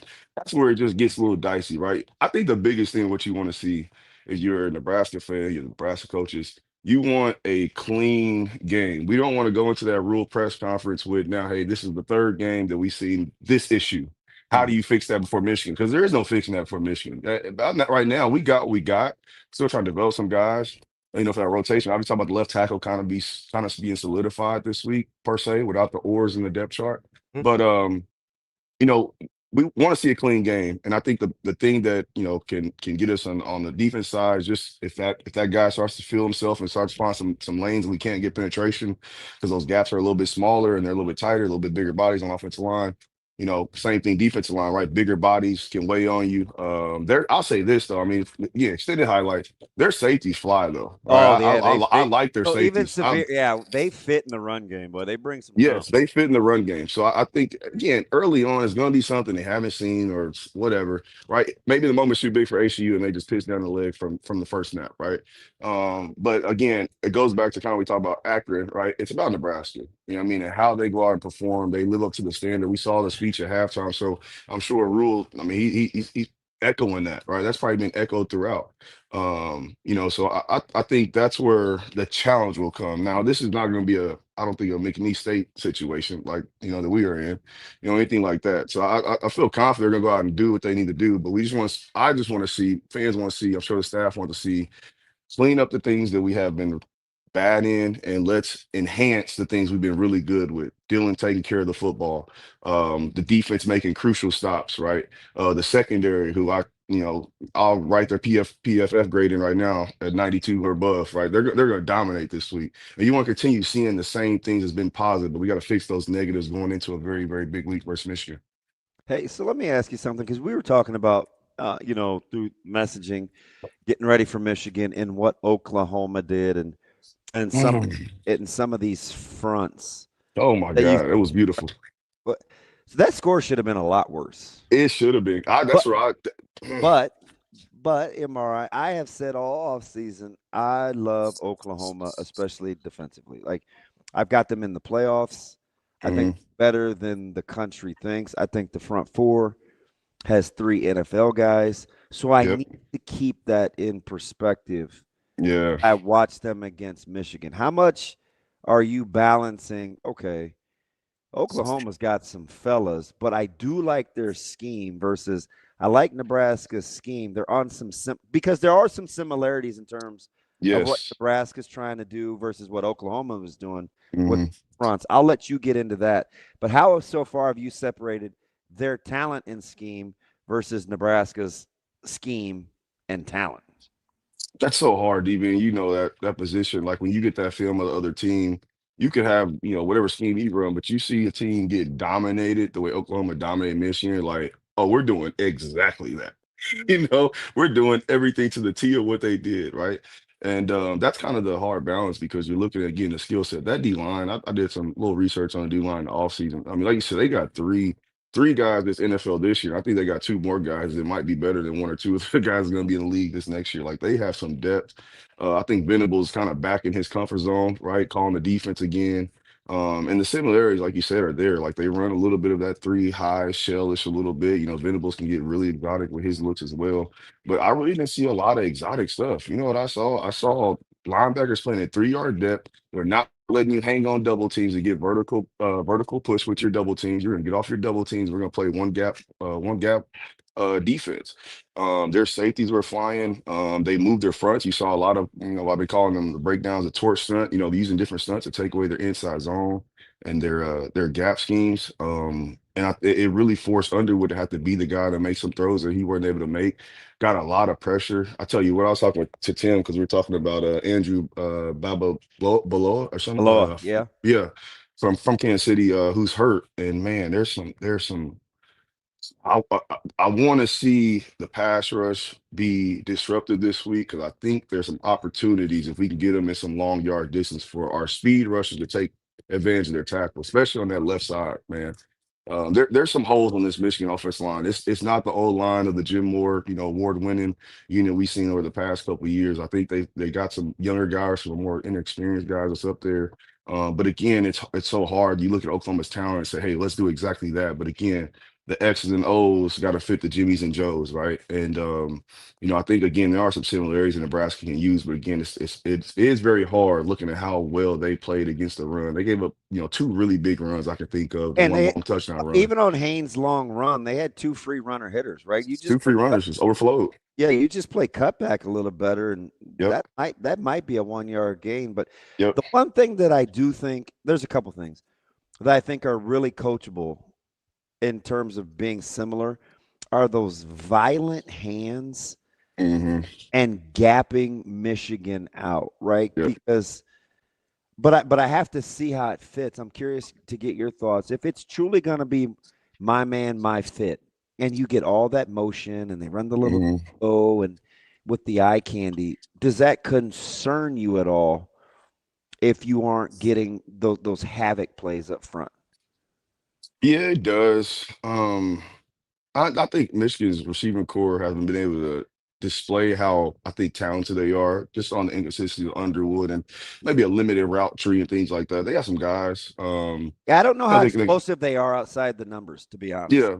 Yeah, they got some guys I think they can make some plays, in the in a more developed passing game. But as far as getting the ball out, and just letting those guys run, not too many guys really that can create that 10, 15-yard play off a bubble type thing, right? So I think Nebraska has to be confident that again, we keep talking about our three horsemen, right? As far as our 3 DBs that we feel like can play man-to-man coverage, like I feel like they have to feel confident putting those guys in press situation and gapping it out. Now, what I think helps them with having that 3 high shell, and you kind of saw that with Oklahoma on those motions, that because you got 3 guys instead of 2, you can spin that wheel a little bit more and be more aggressive with that field safety. They're going to bring that slot receiver from the boundary and motion him to the field, right? You can bring him down, right, and still have a 2 high shell instead of being when you're in a normal 2 high shell. Obviously, if you roll that safety down, you got to go 1 high, right? So you're a little more protected, right? In those situations. But I think the big thing is being able to communicate those things. How are we going to push those motions? Are we going to roll with it? Or are we going to run with it? And what's the different situations you're going to do that? But being locked in on that game plan is important because everything Michigan sets up as far as run game, pass game, the bootlegs, everything is kind of set up off of that motion. The other part too is going to be interesting. I mean, the corner's going to be in the fit a lot more. They get the receivers and motion them and get them into like bunch situations, condensed formations. Should just block everything down, and then the corners now got to be the free hitter on the outside. So it's going to be a big game for those DBs, not only just in the passing game and limiting those Michigan receivers from having that breakout game, but also getting the run fit and playing fast and downhill, and it's something Butler's demanded of the secondary. And so far they've done a pretty good job, I would say, in tackling this space. So we got to make sure that continues this week and carries on into Michigan. Emma, let me ask you something here. Well, you guys were talking about kind of Oklahoma and what they did against Michigan. I was kind of doing a little bit of research just on Oklahoma's defensive line and how they graded out and things like that, which I know is not the biggest thing in the world. But I do wonder, you talk about, hey, they've got X number of guys that we think are NFL players and stuff like that. So it kind of just got me curious, your opinion. I get they're not there yet. But if you're looking at the stages of development, kind of some of Nebraska's defensive linemen have gone through, like how many guys do you see pro potential on Nebraska's defensive line of the guys they're rotating? Because that would help. Like, It's tough. in my mind, because you know what's interesting about this, and I just want to give him an example. Agree or disagree. Mhm. So I'm go to these practices over all these years, and a guy that I think flew under the radar. I was standing with Jay Foreman one day, and I'm watching this particular D lineman move, and I'm like, you know what? That guy's got Sunday hands. He's explosive. I don't know how we feel about him, but that's a guy I could see playing on Sundays. You know who it was? It was Damien. It was Damian Daniels. Yeah. Like, would you? Yeah. So it's hard. Mm-hmm. It's hard when you say now and then what's transferable, because at that time when I'm watching him, I'm like, yeah, that's a Sunday D lineman right there. But he so I think, like a Sunday but he D wasn't lineman, playing like a Sunday Right. lineman, right? But so I think it's that question is hard. So I'm curious to see if you can kind of extrapolate in terms of skill sets. And here's why I asked before you if that answer, makes sense. Yeah, that makes sense. I asked because if we're going, hey, we kind of like the scheme that Oklahoma pulled. We feel like Nebraska schematically has that in their bag. Do they have the talent to match what Oklahoma's results were, right? Mhm. And so I get that on a week in, week out basis, these guys may not be established the way that some of Oklahoma's defensive linemen are, but I'm just wondering, physically, are they even capable of it? That's why I asked the question the way I did. Yeah. I think so. I mean, I think they're physically capable of doing it. It's just, how long can we consistently do it? Oklahoma's front. I mean, if you look at if I'm thinking about the front, they're not the biggest guys. I don't think their D tackles are, 310 plus guys, right? They're more, 290, 300. We're kind of similar to Nebraska, which again makes you like, when you look at it, it's like, I can compare this and that. Oh, they have this, they have that. But again, when you talk about that skill set of, just whooping somebody's tail, Ravi. You know what I mean? Somebody that can I don't have to worry about scheming you. You know what I mean? Especially if we're playing in a one gap mentality, right? That's the thing you also worry about is, okay, if we're going to play gap down, linebackers tight in the fit, safeties up in the box, we're going to make Underwood throw the ball 30 times to beat us. That's a lot. That's one-on-ones, right? I know we're in the box and we don't think about it being one-on-ones. That's a lot of one-on-ones. You're expecting your backers to win inside. You got to get the C gap secured if they're going to be running duo a lot in the inside zone. Like, think they can do it, right? But yeah, I won't have faith in it until I see a drive or two. I mean, that's just the honest, the hard part of it, right? I think they can do it, but we got to see it, and we got to see it versus good talent. I think that's a good question. That's a tough question. I mean, I think I will say two guys I think have the potential. Now the production has to be there, but I think I really think Desan's about to he's about to take off a little bit. And I wasn't even counting. Okay, so we do this. Yeah. We do this thing with the who do I work with? The network. So you got too many jobs, man. I was like, you're gonna have to narrow it down, but I don't know. All right. Which one? I'm so dumb The too. I'm like network. processing out loud so everybody can hear me. But West Side. Okay, so listen. Kyle and My man's like Julius off of Everybody Hates Chris.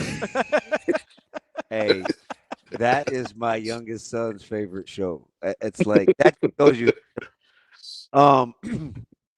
So we do these picks to click, and we all pick three guys each week. And this week, I think Kyle took an offensive guy. Jess took an offensive guy. I took Deshaun McCullough, and so I'm glad you said that, because Coach Butler said something in the press conference that really, really was interesting to me, but it's how he thinks. He said you have to think about guys' skill sets and how to utilize them, especially in this defense where I think we want to be multiple. So right away, and he used Pet Shock as an example, moving him out to end, even though he's kind of undersized as opposed to tackle, and then moving him back inside. So I love that, right? That's Winari. That's all those guys that can play anywhere from a 2 to a 6. But McCullough is the ultimate chess piece for me, because he's so decisive and he's really, really sudden. So if you're gonna gap teams out and just give a guy a responsibility after one key read, listen, what can't he do if that's how you're going to utilize him? Yeah, yeah. You know what's crazy? After breaking down the Akron game, I just had to go back and look at a little bit of Randy Gregory highlights, just kind of just to see if I wasn't, I loved if I how you wasn't were tripping, scared to if I give the wasn't, comp a couple of weeks ago too.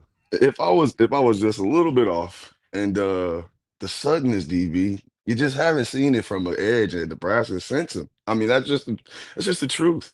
I mean, the suddenness, the decisiveness, as a coach or even a player that's playing with somebody, like, why did you make that move? Like, what made you think that? And they just like, hey, I just did it. I just saw it. And that's what you're kind of seeing from him. Like, you can see in his rushes, I kind of tell, I feel like he has to be a vital piece in their rush game. I mean, We talked about they're somebody winning using him one-on-ones. He has to they're do using it. him to spill, and like those under fronts where it's like he's just slamming into C gap from Mhm. off ball against the tackle against the tie. They're not getting hands on him yet. Like he's Yeah. that decisive in that. Yeah. Yeah, I think the thing is, like, he's always been kind of more of a space player, as far as like off the ball, what I mean, being used kind of like, when we first got the Oklahoma Venables idea was obviously, Isaiah Simmons, you know what I mean? You had that much success with a guy on your defense. I'm trying to recreate that as many times as possible. So I think that's the biggest thing that not surprised me, but I'm just intrigued with how fast he's been able to develop, going from playing in a lot more space to the decisiveness of playing in the box, like I said, crashing it across the tackle's face, spilling the ball, just being a presence on the edge. So I think that has kind of helped him a little bit. I mean, he's just an athlete. I mean, I think he's one of those guys that can, move in a phone booth, right? He's one of those guys that can do that. And I think his decisiveness and confidence that he plays, right, I think is going to keep continuing to help the defense, especially those young guys on the front line that are getting rotated in. So yeah, I expect him to have a. I mean, I hope the plan is Nebraska to get those guys behind the sticks as much as possible. But if I had FanDuel account and had to bet something, I'm taking 1.5 sacks from him this Saturday. Hey, let me. Well, you are something else. Oh, and this guy like the back of your hand. The backstory is Coach Rule and I went back and forth during his recruitment. And it was one of those deals where Coach Rule was like, "Yeah, I'll take me. Like, I'll trust my eval based on where his projection was." Because I would watch right in your backyard. I'd watch Dawson Merritt and I'd watch his team, and I'm like, I'm not sure he's their best defensive player, right? Yeah. Then he had the shoulder, he had the surgery, and he was super light in the offseason. And I would tell guys, I'm like, I'd go back and I'd mess with Coach Rule, and I was like, I'm gonna end up being right. And he's like, yeah, we'll see. Then they move him inside, and a couple of guys are banged up in camp, and this dude just keeps coming, right? Are you surprised or not, based on and take the pedigree out of it. Take Dad's pedigree out of it. Are you surprised at how he's gotten so acclimated playing inside in an odd front this quickly based on what you saw in high school? Well, you just took my answer out of my. I'm sorry. It's hard. I mean, and he's a good athlete, right? But he's an incredible athlete. When you got a dad, your dad is not only an NFL coach, but has been around the greatness that he's seen in that Chiefs organization over the past couple of years. He's seen it. I mean, I look at it no different than Dylan, right? You can't take away Dylan's experience of growing up around the NFL, having connections with the NFL and seeing that, and you see that displayed in the maturation of his game, how he carries himself, how he's able to, as a young guy, command leadership and command respect, from his teammates, right? So I think that's a big part of it, right? And that's no taking away of anything he's done as far as the work he did, especially, having a shoulder surgery and, working through that to get ready for camp and actually be 100% and go through that. Where'd you get those 22 pounds? Yeah, I mean? Like, what? Man, they're doing it. I think I talked about it earlier this week on another podcast, but I think the job that Coach Campbell has done in that weight room, but not only just just obviously building the program and building everything that they're doing with Rule, but also the connection that's obviously been made for guys to commit to the process. I think he's an unspoken hero in this whole thing, right? And I think there's a big reason why Rule keeps him right by his side, right? I think that guy is just like I think he's almost getting close to that Dobson level, that we had at Bowl, where like he's gaining a lot of respect in the college strength and conditioning community and what he's been able to do with this Nebraska program and Well, really somebody comes transform their after him bodies and stuff. every year. Yeah, yes, Somebody makes yes. it. And I think he's a guy that, when this is all said and done this year and we have the success I think we're going to have, like he's got to be a guy that we talk about making sure he's taken care of and making sure he stays around as long as possible. Because even just talking to Williams and even Deshaun and just how big of an influence he's been and just getting those guys to come in and work every single day and attacking things. Like I think he's a guy that deserves some credit for kind of the transformation of the body types, the speed, a little bit more athleticism being displayed. I think that's important as well. So, I think Dawson's done a great job. Watching him in the game, like you said, he played a lot faster than you expect. A guy that really hasn't, we haven't seen playing those live snaps and, getting more opportunities to play. Hopefully more this week because again with the injuries, and some guys being nicked up and maybe not playing as well as maybe the staff wants to. Rule has and those guys aren't afraid to, hey, where's my next available guy? And they're going to make sure he's developing ready just with the process they have with the practice and things like that. So. I look for him to really continue to kind of expand his role and, hope for him to obviously stay healthy and continue, the success he's having in his first year. Yeah, this defense can flat out run. Yeah. Yep. And that gives him a chance. Especially if you want to spill, right? If you a spill defense and play those multiple fronts, you've got. We saw Miami. We saw the Hurricanes do it forever, right? 4-3 or over front. 4-3. Yeah. Run 4-3 over. Listen, and I joke too. The one thing that can make scheme the most overrated word ever is getting guys to the ground. If you can run and tackle, I don't care if you play a 1-10, a 2-8, a 1-7-3. If you can tackle, doesn't matter. Does not matter. Play football. That's all it is. Yeah. That's our guy, Michael Rose-Ivey. MRI, appreciate the time. As always, great stuff. And we'll talk to you next week. Get a little – I'll take Michigan more seriously, I promise. Hey, Dabby, don't be surprised now. That first quarter, those first 3 minutes are going to be tough for Nebraska. So we better be locked in as fans. Don't take it lightly. Thank God there's 57 after that. We'll talk to you later, Michael. Man, appreciate you guys. Have a good rest of your day. Hey, I'm glad he's in on Campbell. Dude, Campbell's great. Anybody that's got Mr. Slowpoke running sub 4.5s, remember when he couldn't run? Yeah. I'm down with that guy. Let's not forget about Kristen either. Yeah, she's super. She's a big part of the equation. Coming up next, we'll get a little gambling in with our guy, Brian Edwards. It's Hurrdat Sports Live. A successful financial future is built one coin at a time. Whether you're just starting out or a seasoned saver, we've got the financial resources and team of experts who will be with you every step of the way. Centris Federal Credit Union. We are where you are.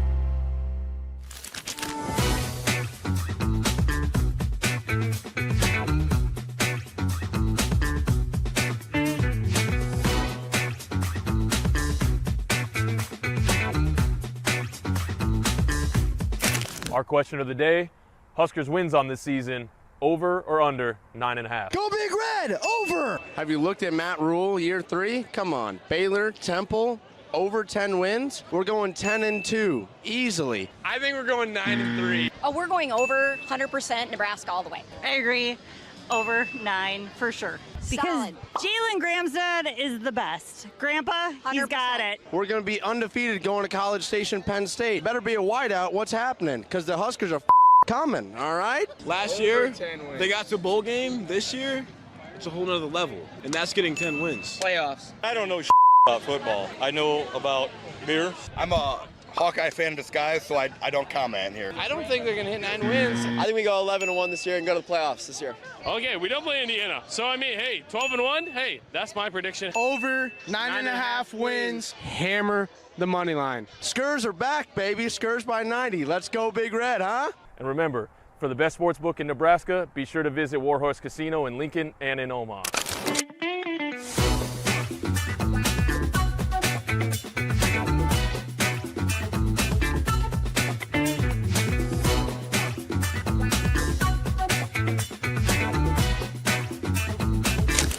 Yeah, I just think that college sports are such a big deal now, especially with media, social media, and like these players are put on pedestals, and at the end of the day, they're college students. They're, working to get their degrees. They're having, meeting new people. They're living away from home for the first time. So it's a lot. And then on top of that, to be such a public figure in their sports, it's really, really hard. And even as a player, I didn't have to deal with social media, thank goodness, and the media was much less. It was really just in your little bucket or bubble of Nebraska, and the way the players handle it, is pretty phenomenal when you think about it from all sports. You look at the football team and men's basketball, so just a lot, and just grateful that Nebraska is an athletic department that understands this and puts the resources in place to support and try to stay ahead of, mental health and ahead of some of these things. We don't, take that for granted, that we're going to have moments that it's going to be really, really hard. And again, hopefully we're ahead of it to the point that we don't have somebody step away. But, sad news for them. Izzy's a fantastic player and such a great program. And, I feel for what they're going through, particularly Izzy Stark.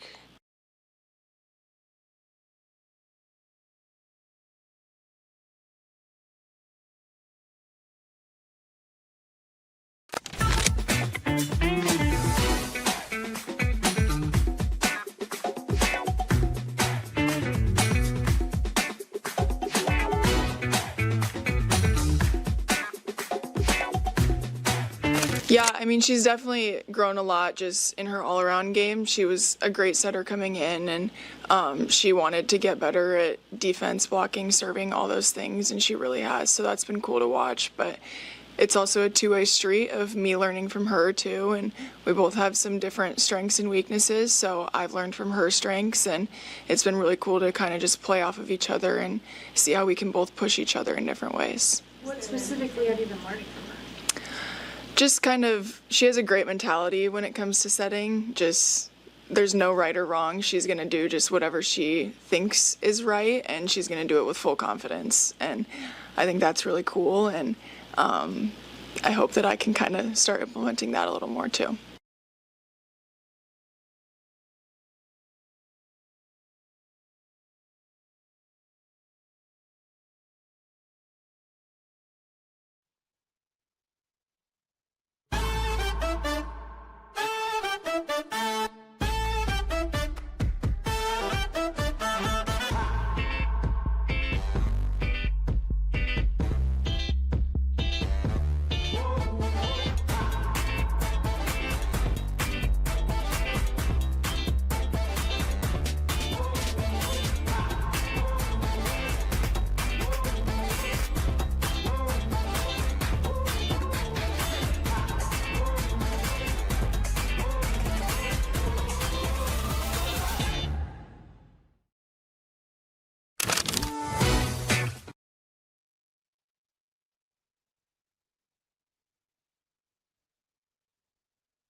You're listening to Hurrdat Sports Live. Now, Vegas insider, senior handicapper, and fan of the cold Budweiser bottles, Brian Edwards. It's got to be touchdown, touchdown, touchdown. Brian Edwards. I don't really love it. Brian Edwards. The way they're using the cream cheese to butter the bagel. Brian Edwards. I'm going with the cowgirl. Here is Brian Edwards.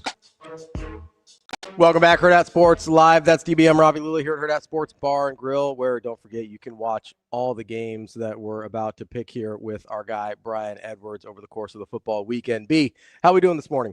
Doing great, guys. How are we doing? Well, I feel so. You and I are almost always on the same teams in terms of our friendship. So I feel I'm a little reluctant to ask this question because it's more Ravi's flavor. Fire away, D. Okay, so This is a Billy Napier question. I can feel it. it is. For sure.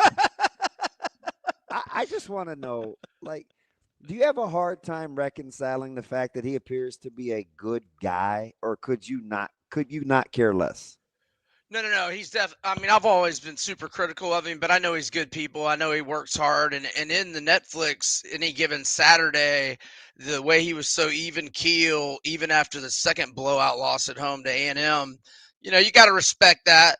But at this point, I mean, or really at all points, Hey, how'd that go again, dude? just get this damn nonsense out of here, man, please. I mean, don't lie. There was like a couple weeks last year when it was rolling late that you felt okay. You felt better. I felt better. I mean, but like, are we giving ourselves awards for winning home games against LSU and Ole Miss and a bad FSU team, good FSU team this year, Ravi, and then beating Tulane's JV squad? I mean, are we really like that? That's the basis of success now. Little cute 7-5 record. I mean, Cute. You sound like a guy that won back-to-back natties. I mean, what's the expectation level there, B? Back-to-back natties and hoops. We were 06, 08, 2 out of 3 in football. I can't claim repeat in football, but we do repeat. We're batting 1,000. Spoiled kid. We're batting 1,000 All the toys. in hoops repeats. So keep that in mind coming this March. B, let me ask you before we move on to specific games. I'm sure. At what point is it Lagway's fault? Well, okay, so there's that. I was going to ask about the concern about Lagway actually having to play with some level of expectations, because when you start 1-5 and then throw a true freshman in there, that's a little bit easier than being like, hey, this guy's the 25th best player in the country. That's you, ESPN. I'm talking to you. But that's question number one. Question number two is, do you have a guy that you want after they fire Napier, which I assume is inevitable at some point? Well, I mean, I wanted Lane Kiffin last time, but I don't know if y'all noticed, but we gave a raise and a 3-year extension, and he can give that whole raise to Todd Golden. Our AD, Scott Strickland, so he's hiring the next football coach, so it's going to be Sketch City again, Jeremy Foley all over. I mean, Jeremy Foley went 1 for 4 on football hires. Who in the SEC ever goes 1 for 3 is a good batting average in baseball, 333. 1 for 3 in SEC football hires. It's unheard of for you to get the 4th hire. Jeremy Foley got the 4th hire, Jim McElwain. So here we go with Strickland. He has to hire this football coach. So it's going to be Sketch City. I want Lane Kiffin. Now, Strickland comes from Mississippi State, born and raised Mississippi State, was 80 there. So I don't know if he is going to go there with Kiffin. He clearly wasn't interested last time. And Kiffin now has his entire family. He's back with his ex-wife. He's got his entire family in Oxford. I really don't know. And he's matured. I don't know if Kiffin even really wants to go anywhere, to be honest. I think after he didn't get the Bama job, he's kind of like, all right, I'm just going to settle in. That's what I think, personally. And wait for DeBoer to get fired. Well, yeah, which is also probably imminent. I don't know. Listen, I said it all offseason. If they don't make the playoff, he's fired. It's a little premature. Well, hey, by the way, with DeBoer, he has like a Jimbo style buyout. If it's it's only 70 mil roughly. So yeah. Oh, yeah, a touch north of that, if I'm not mistaken. That's like a full 25 short of Jimbo. And by the way, they would make a run at Jimbo too. So it's funny you guys are using them interchangeably in the sentence. Bama would definitely make a run at Jimbo if they got rid of DeBoer. Well, he just said he wants back in. He knows what he's doing. Yeah, he knows what he's doing. Nobody can posture like my man Jimbo. I mean, listen, I want in too, but I don't think anybody's hiring me. Watch. Anyway, so B, I got a question, and this is on the heels of me. We did this quarterback draft. It's kind of like fantasy, and Ravi was belly aching all off season about year 2 quarterbacks getting more love and run than Raiola. So of course, out of spite, I took the bait and drafted Lenore Sellers.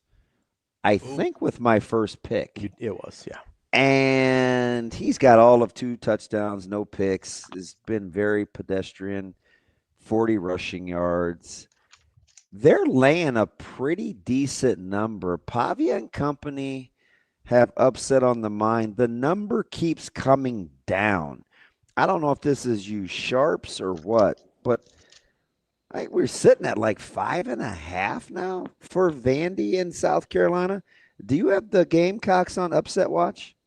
Absolutely. And if you didn't watch the game or look at the box score, South Carolina was out-yarded by an FCS team, 270 to 253 last week. They were out time of possessed, if you will, 34-39 to 25-21. They were losing 3-0 with 5:01 left in the second quarter when Vakari Swain had a 65-yard punt return for a touchdown. And then they got a 3-and-out and got another punt return for a touchdown. They got their first points, thanks to the offense, on a long field goal on the last play of the first half. And then they had a 46-yard scoop and score in the third quarter. And remember, they had an 80-yard punt return against Va Tech. So their offense is struggling mightily. Now, they have won 16 in a row over Vandy, but only one with Diego Pavia. And I watched Diego Pavia on Bussin' with the Boys podcast. Yeah, they love that, dude. They have energy. Lawan and Same Compton. energy. They're the same people. They asked him directly, what game are you looking forward to the most? And he said this one, because he blamed himself for the loss last year. He was only 16 of 31 throwing it. He said he played his worst game of the year against South Carolina. And Vandy is now 9-2 against the spread with 6 outright wins, 11 games as an underdog with Pavia. And as a road underdog, 5-0 against the spread with 3 outright wins. And they dominated the Hokies 490 to 248 in total yards last week. I'm on Vandy, and I'm calling for the outright upset. At least with South Carolina, though, that Lenore Sellers' struggles have come against, that cream of the crop, really tough SEC schedule. Here he goes. Wait a second. No, that was a bottom dweller ACC team and an FCS team. Shoot, that's my bad. Yep. I thought I was looking at that brutal SEC schedule again. That's my fault. Speaking of the brutal SEC schedule, let's get to a couple more of yours here. You like a total in the Mizzou game? Yeah, so I'm going to go Mizzou's team total over 37.5. So I know it was a little hairy getting the spread cover and really the outright win, but it was a misleading final in terms of the stats. Kansas got a scoop and score tutty early. Mizzou actually had 595 yards of total offense to 226 for Kansas, 28-13 first downs, and doubled their time of possession. And Bo Prabula is playing lights out. 30 of 39 last week, 334, 3 tutties, no picks. And Louisiana against Power 4 opponents since 21 gave up 38 at Texas, 49 at FSU, 35 at Minnesota, 38 at Wake, and 34 to TCU in the bowl game. But TCU got 34 with 9:26 left in the third and just hit the brakes offensively the rest of the way. Over 37.5 team total for Mizzou. Let's hit. You have a ton of those little individual props. You want to go through them at once, just so before we get back to the teams, because I like some of your little individual plays. Yeah, so I like Haynes King over 48.5 rushing yards. And I'll come back to those stats for that here in a sec because I got to pull them up. And then I like Jalen Hurts. However you want to do Jalen Hurts, and you can do all of these if you want, small amounts. Anytime touchdown minus 145-ish.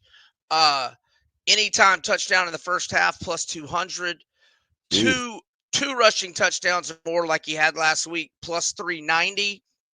And as for the Haynes King rushing yards prop. So in 12 of his last 19 games, oh gosh, I'm trying to find the tweet. I've been tweeting too much. Okay. Here it is. Here it is. So it's over 48.5. 12 of 19, at least 58 rushing yards, 82 or more in 9 of 19. And he had like 158 against Colorado. So, yeah, that's my reasoning there. We missed one that I'm kind of interested in because I like George. I think Georgia's considerably better as a value than maybe anybody on the board against brand names this week. I don't know. I think they come out smoking. But you do like Star Thomas for an anytime touchdown against Georgia. Good plus money.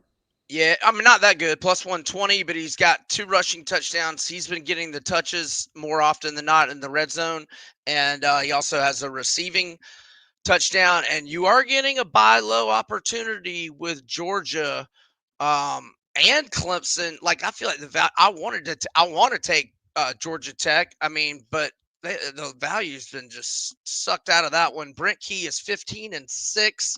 ATS as an underdog with, I believe, 11 out. Yeah, 15-6 against the spread as a dog with 11 outright wins. But I don't know. I thought I was gonna be getting like, it was 8.5 in the summer, and now it's what, 3.5? Oh no, it's down to 2.5 at FanDuel and 3 everywhere else. I like Georgia quite a bit, man. I don't get the infatuation with Tennessee. What do you think I'm missing? Well, I'll just say that Aguilar has looked pretty good. I mean, look, Vatek. Oh no, I'm sorry. Who they put Syracuse in week 1. Oh, and they had to win and like. Yeah, against UConn, they look like right. Dog dinky. No, I hear you. You get a buy low opportunity with Georgia, for sure. So I don't know. I'm not saying you are missing anything. I don't know. They did not look good last week, but maybe they were just trying to be vanilla and not put anything on tape. I mean, what they went 28-6 to Austin P, and it was it was ugly too. I don't know weather. if it was A lot of weather, the break in the rain or what, but it was not pretty. Yeah, a lot of SEC teams looked like garbage last week. LSU, Florida. Weird. Hey, let's go to the NFL. And hold on real quick. Speaking of Florida, you like them over LSU this week on the plus 7.5? I sure do. This is not a homer play. You like money more than you like the Gators, right? Yeah, so Napier's very consistently horrible as an underdog, horrible as a favorite, but good as an underdog. He's 26-14-1 against the spread as an underdog. At Florida, or actually, let's just go combined his whole coaching career: 14-6-1 ATS as a road dog, 6-3 at Florida. And we get Caleb Banks back at D tackle. He hadn't played yet. He's gonna be a first or second round pick, and we had more than 100 yards of penalties last week. I'm not making excuses. I mean, we look terrible, but Florida and LSU, 9 of the last 15 one-possession games. It's always close for these teams. Hey, before we get to the NFL, I'm going to give you lock of the week. You can thank me later when I come back out towards your neck of the woods, man. I like Canada Dry Ginger Ale, and they got another good ginger ale that you may have to order that's from Michigan. I'll give you the name when I text you. Take Richmond, catching 22 from North Carolina. Lock it up, take it to the bank. Carolina will mess around and lose to the spot if they're not careful. I haven't looked at the FCS rankings, but I know Richmond's usually a perennial top 20 team in the FCS, Listen, right? That's a good football program. And Carolina's talent is real suspect. I thought 22 is a joke. All right. Anytime I think you can win and I'm getting points, I'm cool. 22 of them. Sure. I mean, he chuckle. Let's fast forward to the NFL. You're going to go back to the well. And I was shocked at how bad the Giants looked offensively, but not near as shocked to see that Russell Wilson is starting again. Cowboys just a 4.5-point fave. You going to take the free money? Well, now I'm just going to put the Cowboys in a teaser or a money line parlay. It just depends on what your numbers are and what's the best, odds for you. But Arizona at home, basically pick them or minus 0.5. Again, another questionable football team. Yeah, but home to Carolina, I think we're okay. And Cowboys and Buffalo just to get the outright win at the Jets. All right. One of the strangest NFL lines of the week.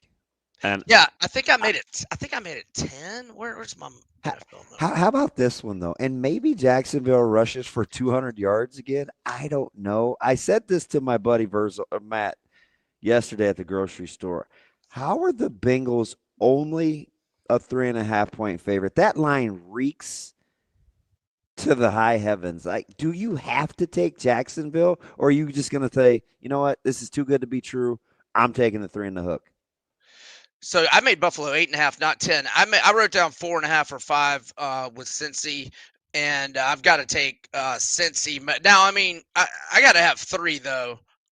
So hopefully you can buy the half point at minus 125 or minus. I wouldn't go any more than minus 130. Like, look, I'm not worried about Cincy's offense, which played terrible last week. I thought their defense was going to be horrible, and not that the Browns are a juggernaut offensively, but at least the defense played good. So, and Cincinnati's completely healthy. Only 2 guys on the injury report, and they both practiced yesterday. So, I got to go with the Bengals at home. Burrow, he didn't play well last week, and he'll be fired up to play better. How about the Colts as a live home dog to the Broncos? Not against it. Denver was sketch city in my Survivor last week, but they got it done. That's our guy, B. Edwards, Brian Edwards, Vegas insider for Major Wager. We appreciate the time as always, and we'll talk to you next week. Thanks, fellas. Y'all have a good one. Thanks, B. That is Brian Edwards. We'll be back in just a minute with Michael Bruntz from Husker 24/7.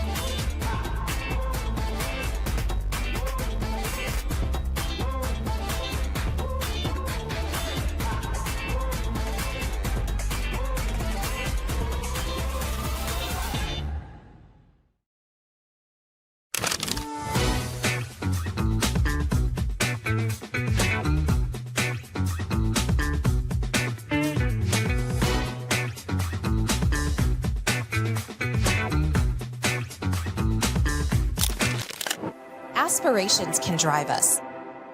Sometimes a simple gesture is what fuels the pursuit of a dream. When it's time to make your dream a reality, we are here to help.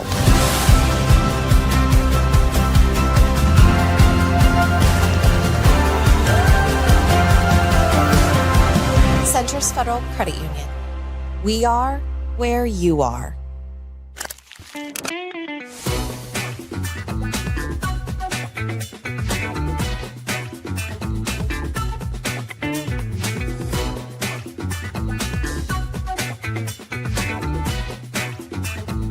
So let's go all the way back to Sure. when you decided, hey, I'm going to sign up to be a big sister. Because I know that's always something you're looking for more mentors all the Yeah, time. absolutely. I think a lot of people sometimes get maybe a little overwhelmed with the idea. They think they're not qualified. Like, at what point were you just like, you know what, I'm going to do this?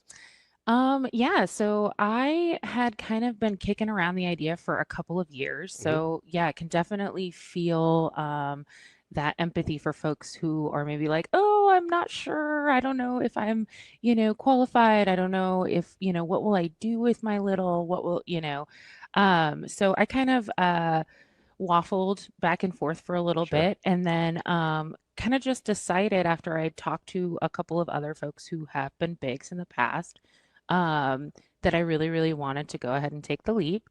So I went ahead, I submitted my application, and then kind of waited for feedback, and then went to the initial orientation. Was just so excited, so inspired by the organization and by the folks who were actually doing our training and our orientation.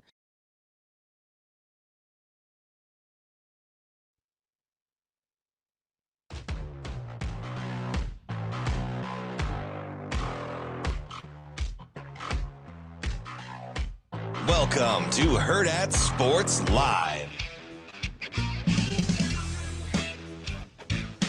Welcome back, Hurrdat Sports Live, presented by Centrist Federal Credit Union. That's DB. I'm Ravi Lulla here at Hurrdat Sports Bar and Grill. We are joined now by our Thursday friend, Michael Bruntz from Husker 24/7. Bruntz, what's going on, bud? Hey, how you guys doing? Good. Wait. It's a nice A's hat you got there. Thanks. Well, Thanks. Guys hitting 30 home runs on the same day. Good on the guys in Sacramento. Sorry, they played your boys. That's all right. Aroldis Chapman gave up his first hit in like 60 batters. It's fine. Yeah, we had to introduce the world to why the Butler did it. It's fine.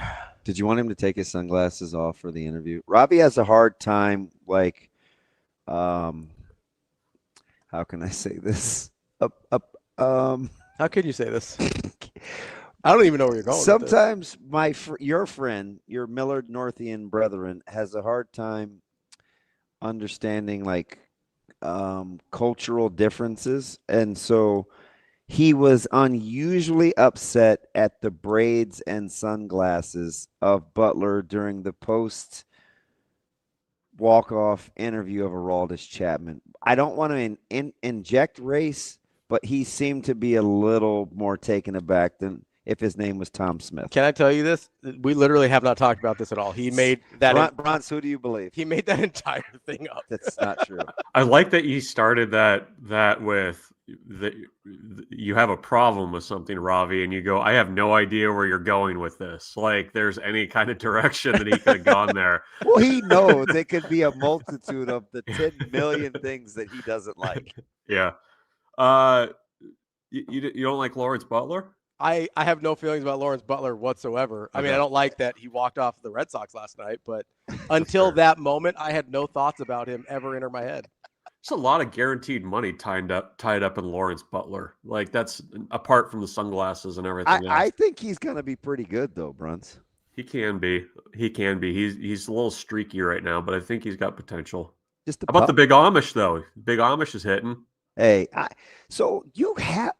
know you're going to be like, oh, they'll sell him off in 3 years, but they will, but yeah. You're core. Okay, so let me ask you this. Would you rather be Nate Klaus or Michael Bruntz? Because both the White Sox and the A's have a good, nice nucleus.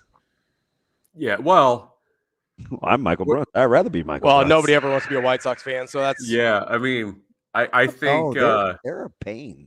This isn't new though. Like it's always this is the cycle of life. Like you go through some lean years, you draft moderately okay, you get your young crew. Like I mean, this is basically Olsen, Chapman, Simeon. Simeon like the Matt. You're talking Matt.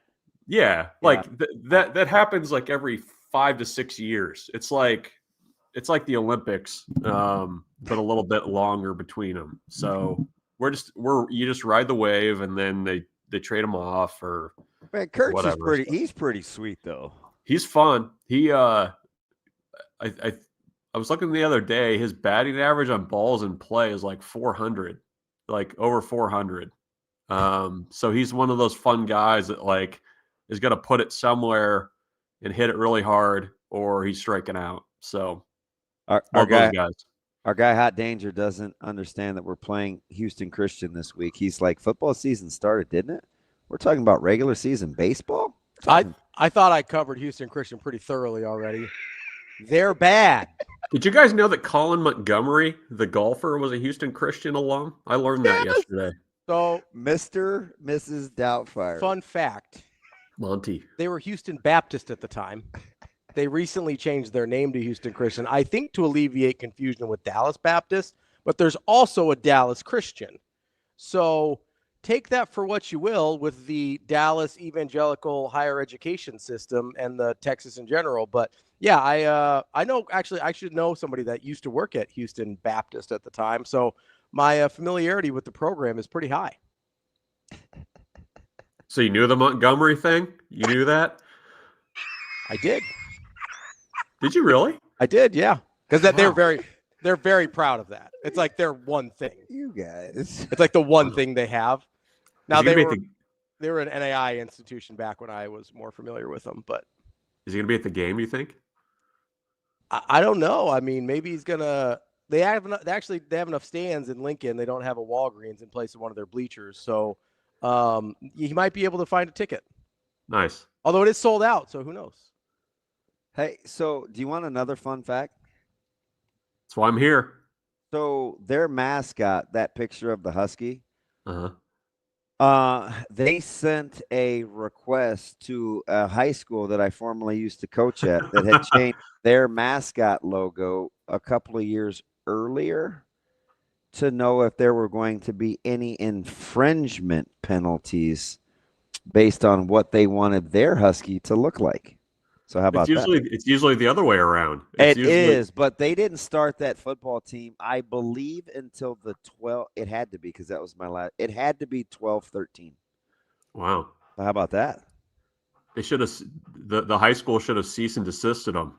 Give them a little turnabout's fair play there. Yeah, see if you can get a little money out of that situation, you know? See, Yeah. like, hey, I was leaving. I was starting my first year at North. I couldn't have cared less. let's start funding that program, you know? Wow, alum doesn't even care. Come on, man.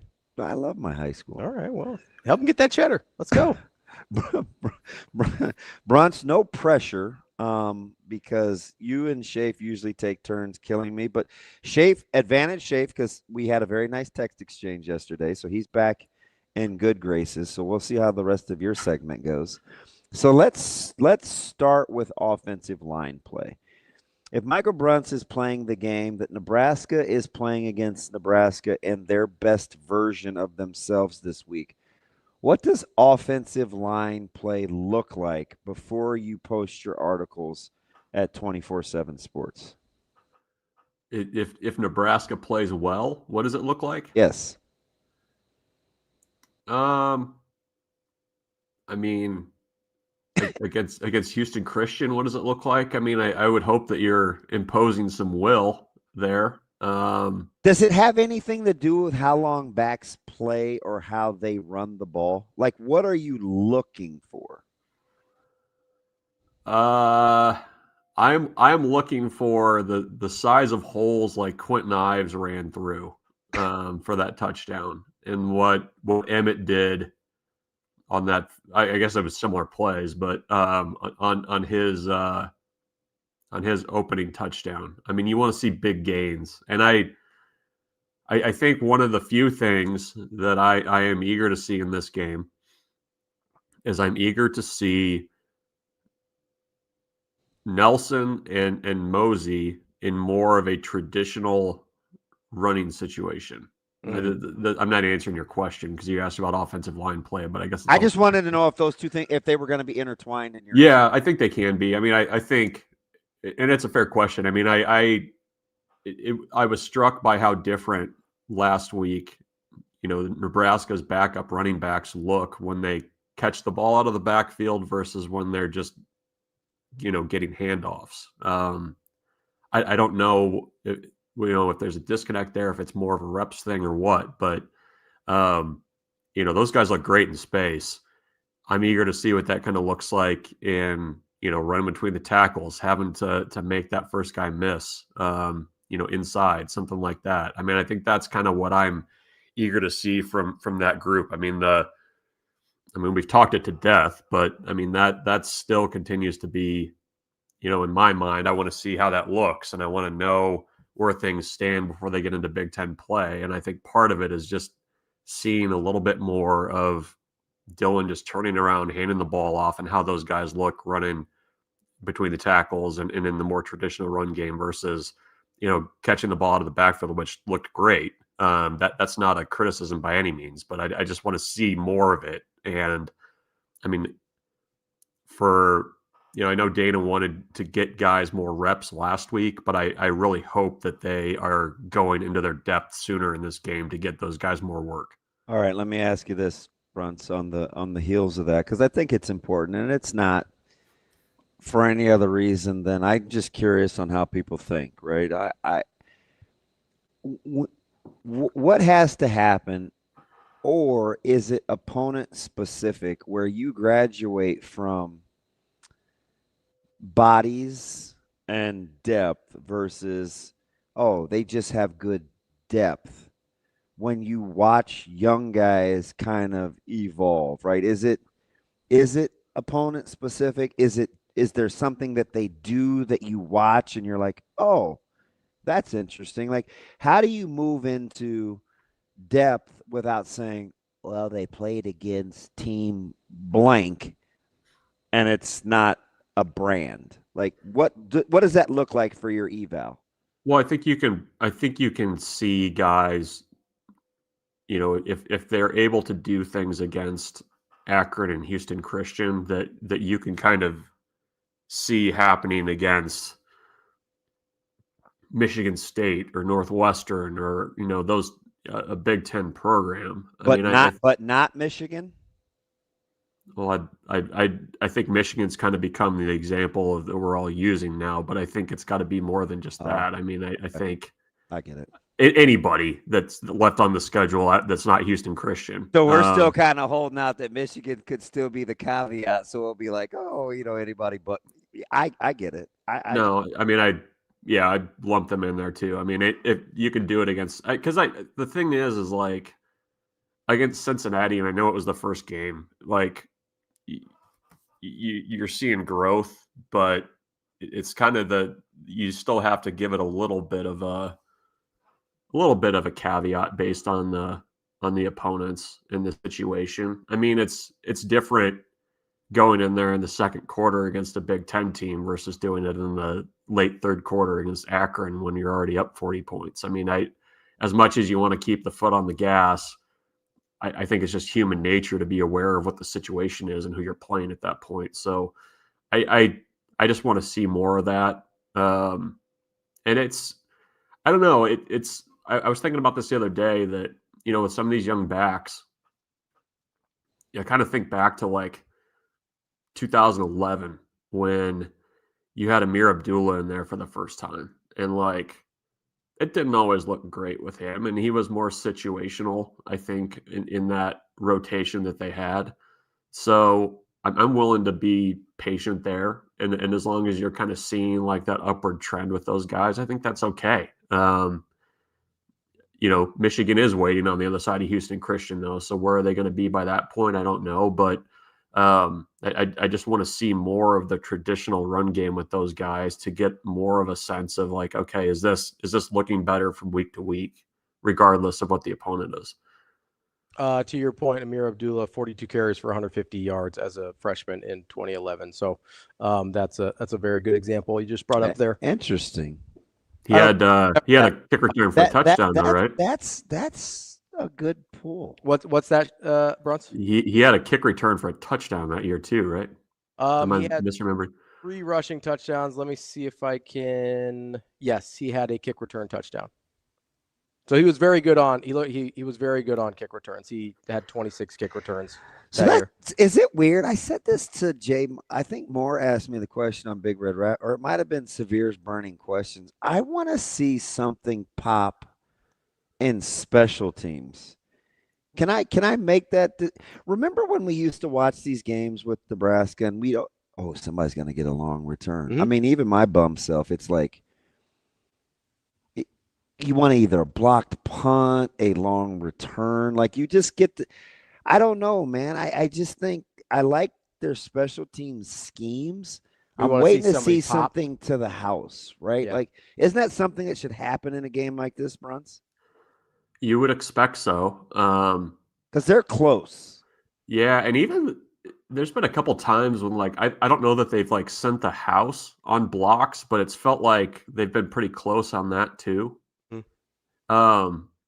I mean, is that progress that 2 games into this thing we're already saying, hey, I want this to happen? Well, you can see it getting better, right? Right. You can see it getting that's absolutely progress, though. Yeah. Because last year at this time we were saying, hey, can we snap the ball properly? Can we get a punt off? You're a golfer standing on the tee that basically went from don't hit it in the lake to I'm going to put this within 10 feet and maybe back it up here. Yeah, it's like, let me see if I can get it to check back towards the hole all of a sudden. You're like, wait a second, that literally was not in my bag 1 year ago. So, yes, it is huge progress that we're looking for something to pop on special teams instead of looking for something that might blow up on special teams, if you understand kind of the difference there. But so I was wondering about all these things, right? We're talking about things popping on special teams, about what it might look like defensively and kind of the running backs we might want to see. Have you thought about like, and I feel like the Akron score kind of messed it up a little bit, but have you kind of thought about what, because I don't expect them to, I mean, maybe they'll win 68-0 or more this week. I don't really expect that just because that's a lot of things have to kind of go your way for that to end up being the number. You can really beat the hell out of somebody and it's 56-0. And I don't know if people will look at that and be like, oh, how come they didn't beat Houston Christian by as much as they beat Akron? Have you thought about like a score in your head about, or is it just like, are you gonna have to see it and be like, yes, they played well. I don't care that it wasn't 68, that it was 56 or whatever. Yeah, it's games like this are kind of the eye test. Has to be, right?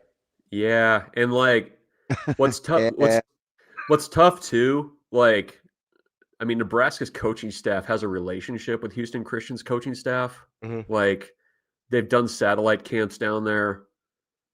I do wonder if that kind of creeps in a little bit as well. I mean, as much as we've had the step on their neck conversation the last week, I think that probably creeps in a little bit. I mean, I would be shocked if you still had, if you weren't going to your backups in this game until the 4-minute mark of the third quarter, which I think is when Latif got in there against Akron. I mean, I think that's, I would be very, very, very surprised if that's how Saturday plays out. If Nebraska is firmly in control, that they don't have everybody out of the game sooner than that. So I don't know. I mean, if Nebraska doesn't win 84-0, it's not like they've, played worse against Houston Christian than they did against Akron. So we'll see how the game plays out. I mean, these are always tough too, because I mean, I'm trying to think. We've seen Idaho State. We've seen Bethune-Cookman. Those are the two most What do you recent got ones. against? What do you got against the Bengals? That it was a little rough that day. A little rough.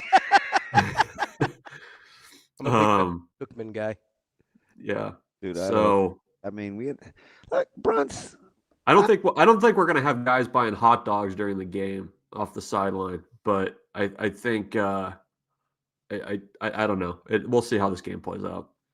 Bruntz, let me ask you something.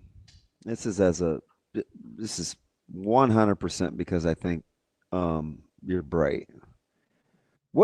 And this is real time for me, so I'm just asking somebody else's perspective. What does Nebraska have to do you think, for you going forward, where we don't bring up who the opponent was? Like, so, okay, at some point, Cincinnati be in the rearview mirror. At some point, the fact that it was Akron was in the rearview mirror. They're going to do whatever they do against Houston Christian. Does it take a couple of signature wins or against quality programs before? Because at some point when we were playing, it didn't matter if it was North Texas or Texas Tech or whomever. Like, we didn't care who they were playing. It was just on to the next thing. When do you think that happens for you? I think you need to see it. You need to see it against. You need to see it against the. It's a signature win. I don't even like say it's a signature win. Like, you need to go into a game where you're playing a tough opponent and you need to beat that opponent. Like, I think in over multiple times. Like, I think that's kind of where we're at now, because I read the comments. I shouldn't read the comments. I read the comments. But that's what I see a lot with people is, well, let's do it against Michigan. Let's do it against, X team. I think that's the hurdle. Because I mean, even had Matt Rule say it. I mean, that's, last week, that's how it's supposed to look. I mean, it's this week, it's got to look similar from their perspective, I think. But I think to kind of not have to have that caveat, you need to kind of go out and do it against an opponent that, kind of gets you to sit up in your seat a little bit. So I think that's probably what the next step is, to where you stop kind of doing the well butt thing with who you're playing. I think that's I don't think that's a hot take. I think that's a pretty common thought that's out there right now. You understand why I asked the question? Yeah, I do. I just want to at some point we'll move on from it where we don't have to couch it. I think it's the seeing them, and I agree with Bruntz that you have to win some of the games against better opponents. But I think what it is for me is seeing them execute at a high level against everybody. Right? So you say, okay, they executed at a really high level for the most part against Akron. And you go, okay, I like that. I think they executed at a pretty high level against Cincinnati, especially for an opener. Now, it looked different, but I think they executed at a high level. I expect them to execute at a high level against Houston Christian, and that's what I'm going to be looking at more than whether it's 77-0 or 56-0 or whatever, right? And then Michigan comes along, right? But it's not just Michigan for me. Like I want to see it against Michigan. I want to see it at Minnesota on a weird Friday night game. Like I need to see the level of execution be more consistent across the board. And then I feel like we can stop saying, or at least have something to combat the argument of it's like, well, it's Akron, or well, it's Houston Christian. That's what it is for me. That's fair. I mean, I think that's, yeah. I mean, like if you can go, when you can get into Big Ten play and you have, like you can hang your hat on the fact that you're going to play like a certain way to a certain standard and not have these games that just kind of leaves you scratching your head a little bit. Yeah, I mean, I think that's fair, because even I don't think this happens as much with some of like the mid-tier teams in the Big Ten, but I mean, against those teams, even like you need to play at a consistent level and a consistent standard, and that's been Nebraska's issue for over a decade. Is how do you win the games that you're supposed to win? And to your point, Ravi, I think you're right. It's, you know, you play a certain way and with a certain consistency in those games, and Nebraska just hasn't done that with enough regularity. Yeah, we just want to know what to expect, right? Like, yeah, we want to be able to count on something, be like, hey, I know the running game's going to do this, and I know Dylan's going to do this, and I know the defense. I like the secondary. I feel like we might maybe are starting to feel that with the secondary a little bit. Like, hey, I know they're probably not going to target Sierra Wright very much, right? That's probably not a thing people are going to do most of the year.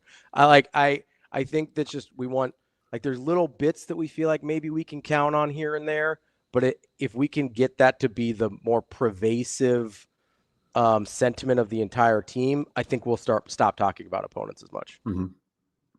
Yeah. At some point, Bruntz, you know what I'm gonna need you to do is just to tell me to chill the heck out, regardless of who they're playing, because it's a very fluid, moving target, and I should get over myself. I mean, that's really what I expect from, a Bruntzian type response. I didn't tell you, I saw a 5-pound bag of gummy bears at the store yesterday, Damon. I almost bought it. Was it Albany's, Haribo? What was the brand? It was a white bag. It's Albany's. Yeah, it was. I had a coupon, a 30% off one full price item at CVS. It was gonna be your gummy bears. I might actually go back. Why am I not? So clearly you have a lot of patience and high aptitude, because who has the patience to read through a CVS coupon? They're roughly 7 to 8 feet long with a ton of words. Like, yeah. How do you know? Well, they send them to your email now. Oh, that's nice. Yeah. Yeah, you don't get like. Have you not seen those things? No, I know. Yeah, it's like if you needed to like sneak out of a second-story window with those things, you can do it pretty easily. Maybe you. But no, I don't trust the structural integrity on those things. I almost pulled the trigger on it, and I was like, I don't know what I'm going to do with 5 pounds of gummy bears until Saturday. So I'm going to play this game with Ravi tomorrow, and I'm going to give him a precursor. Bruntz. Most likely to happen on your FanDuel account. Nebraska has a touchdown of 60 yards or more, a defensive score, or a special team score. Well, I already know my answer. I think defensive score. I already know my answer. Really?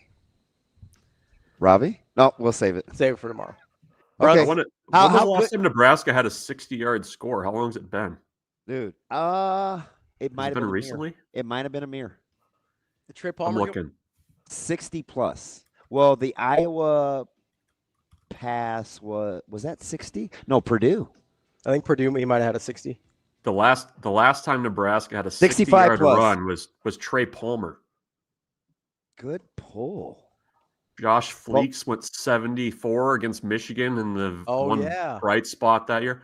Yeah, and cut out. A lot of stuff happened in that Purdue game, the Trey Palmer game. So that was the last 60-yard pass was Casey Thompson to Trey Palmer. How are you just, Trey's down there somewhere. I was going to say, how are you pulling this up so fast? But I asked you that a year ago, and you gave me the very infamous. There's this new search. You know what I did? Do you want to know what I did? I Googled. Yeah. I had the game notes open. I was just looking. No, those are the last. Those are the last ones.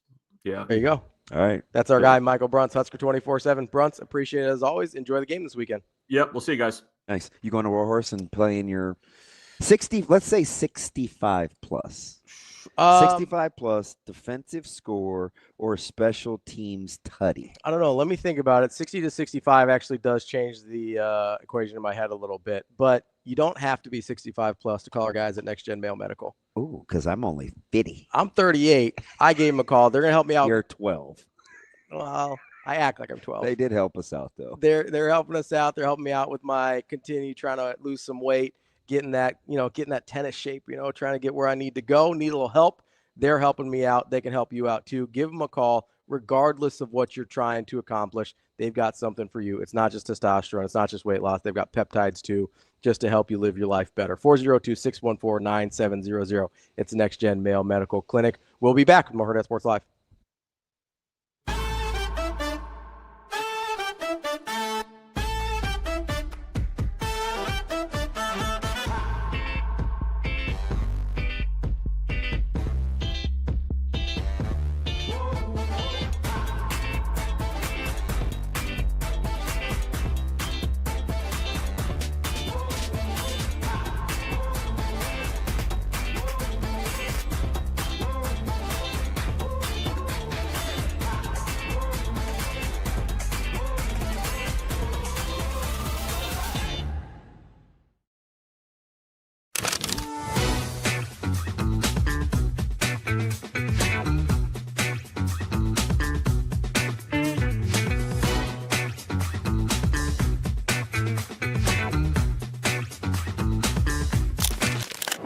Aspirations can drive us. Sometimes a simple gesture is what fuels the pursuit of a dream. When it's time to make your dream a reality, we are here to help.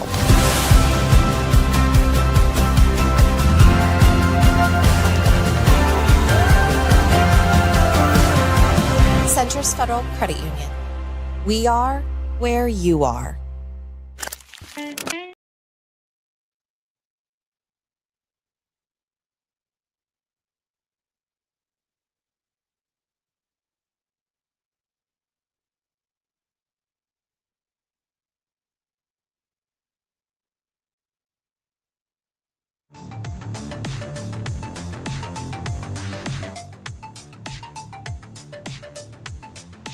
You're listening to Hurrdat Sports Live.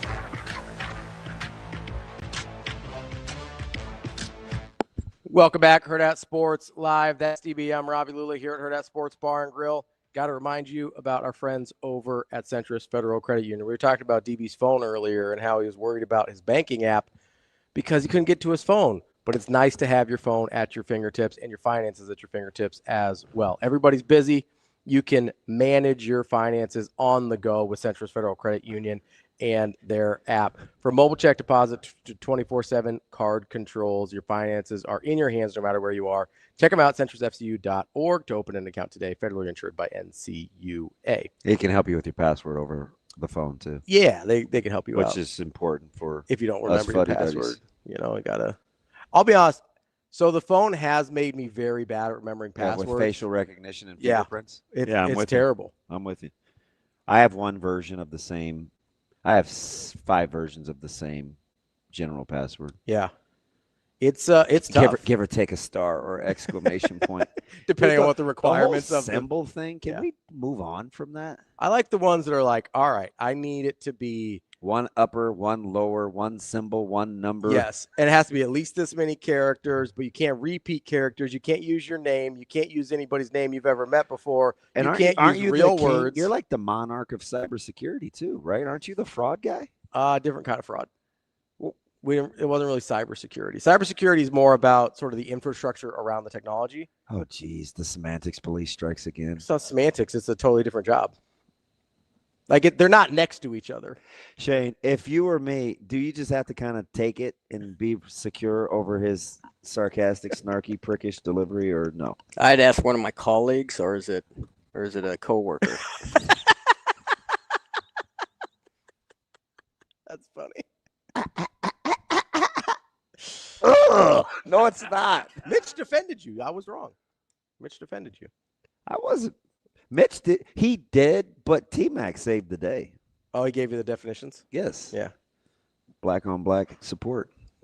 T-Mac's usually riding with me.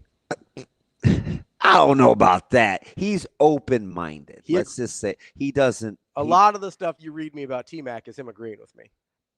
That's a stretch. He's objective. Let's put it that way. And then he agrees with me a lot, so it must mean I'm right a lot. That's what I gained from that. That's the spin cycle. That's what I learned from this situation. It's the spin cycle. Do you want me to answer your question that you asked Bruntz? Yeah. So I think it's a super easy answer. Really? Yeah, it's the long touchdown. 100%. 60. We're going 65 plus. I feel worse that you're giving me 65 now instead of 60. I know that's a silly 5 yards. 5 yards, but in my mind, it makes a difference. Like if you went from 65 to 70, it might change the equation for me. Like I might choose something else. But I'm so out on you, Daniel. I do love the apostrophe though. It's impossible for me to be mad at him. I mean, we're 12 years into this relationship. I get mad at him. I don't stay mad at him. I don't stay mad, period. But I think it's the long touchdown for sure. See, now he's doubling down. I mean, he makes a pretty good point here. No, he doesn't. I think it's fair. Like now you're rocking with him, no pun intended. Yeah. Oh, cool. Because when it's at my expense, he's funny. 100%. No, like I said, I can get mad at him. I don't stay mad at him. He makes good points sometimes, and then he makes points that make me angry, even if they're good points. And then I pretend like they're not good points. I haven't even asked him about Aaron Rodgers' best game for the Steelers offense since COVID. Yeah. He said, I think Ravi just quoted my wife and my mom. Well, basically, anybody that's impactful in your life probably feels the same way about you, D. I'm just saying. And all of my friends. Yeah, I do wonder how he's feeling about Aaron Rodgers. So why are you picking the long score? Because I think just in general, it's more likely than a defensive score or a special teams Pick score. 6 or a scoop score? What if they just crease one on the KOR? I mean, what if they just crease one on a running play? There's more opportunities. Yeah, on no, offense, I if get nothing the else, odds. So I But just 65 is a long. It is. But I mean, they had some chunk plays last week, and again, I think Houston Christian's very bad. Yeah, but they got brothers, so they're fast. That doesn't mean you can outrun them. I mean, are you really gonna do this right now? You've been yelling at people for 2 weeks about Bryce Underwood not being a mobile quarterback just because he's a brother. And you're sitting here telling me like, oh, they got brothers. They got to be fast on defense. Now, it comes with a caveat. What's that? The stigma of being a scrambling black quarterback as it relates to your aptitude of understanding the passing game has stymied African-American quarterbacks from wanting to be dual threat. So they go out of their way to not run. I understand. If you're fast, you're just fast. It's always been run, boy, run when it comes to sports. Like, you're not going to not do that. So one stereotype is okay, the other one's not? I'm saying one is much easier to combat than the other. Do you think the quarterback one's been more detrimental? I do. So that's why it bothers you? Yes. Even though the logic is very similar? Correct. Okay. That's multiple fine. Yeah, like that's fine. Like that's deductive reasoning at its core. I'm fine with that. You're self-aware of why one bothers you and one doesn't, even though there's a logical inconsistency there. That's fine. I feel like I'm okay with I that. feel like you added the second part of logical inconsistency. I was very clear on the fact that debunking the myth of aptitude versus athleticism is much easier from the quarterback spot than it is to purposely go out and not run fast. Sure. I understand that, especially positionally on defense. Like that would be tough to pull off, to not run fast as like a safety. That'd be rough. Right. Like, although we've seen people do it. Wasn't Mahatma a peaceful person? Why do you always incite conflict? So because one Indian guy was peaceful, we're all supposed to be peaceful? So like since one black guy was fast, you're all supposed to be fast? Like what are we doing here? It's easier for me to combat not being peaceful. You see what I did there? Because I just choose violence all the time. You good? Fine, yes. We're going to talk to Kevin Iole. Speaking about choosing violence, our guy Crawford's going to choose some violence against Canelo this weekend. We're going to talk to Kevin Iole, longtime boxing writer, about that as well. Next up on Hurrdat Sports Live. A successful financial future is built one coin at a time. Whether you're just starting out or a seasoned saver, we've got the financial resources and team of experts who will be with you every step of the way. Centris Federal Credit Union. We are where you are.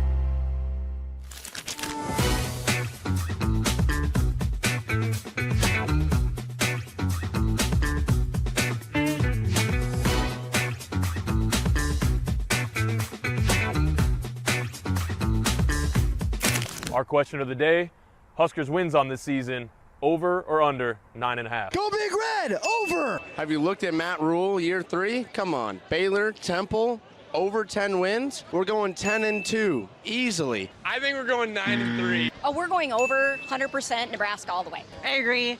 Over 9 for sure. Because Solid. Jalen Gramstad is the best. Grandpa, he's 100%. got it. We're going to be undefeated going to College Station, Penn State. Better be a whiteout. What's happening? Because the Huskers are coming, all right? Last year, they got to bowl game. This year, it's a whole nother level. And that's getting 10 wins. Playoffs. I don't know about football. I know about beer. I'm a Hawkeye fan in disguise, so I don't comment here. I don't think they're going to hit 9 wins. I think we go 11-1 this year and go to the playoffs this year. Okay, we don't play Indiana. So, I mean, hey, 12-1, hey, that's my prediction. Over 9.5 wins. Hammer the money line. Skurs are back, baby. Skurs by 90. Let's go Big Red, huh? And remember, for the best sports book in Nebraska, be sure to visit Warhorse Casino in Lincoln and in Omaha.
Aspirations can drive us.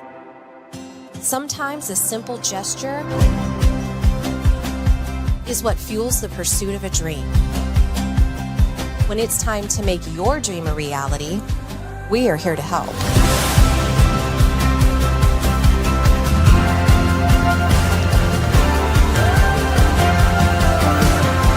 Centris Federal Credit Union. We are where you are.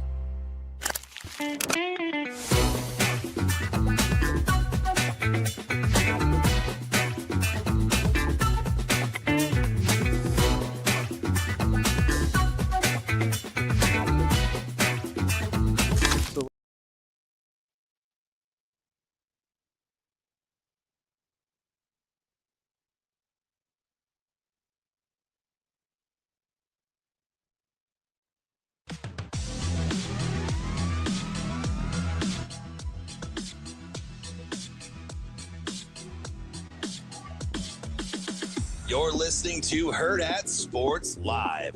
What I love about Bud is, he's going to go out and fight Saturday night. Let's see what Crawford does with it. Here he comes. He's risking his legacy because he wants to go out and he wants to be the first person to be 3 times unified champion. Crawford just nails him. And so what I love about him is he could just sit back and be like, no, I'm not going to fight. No, I'm not going to fight Canelo. I'm the greatest there ever was. That man is the best in the world. He accepts the challenge.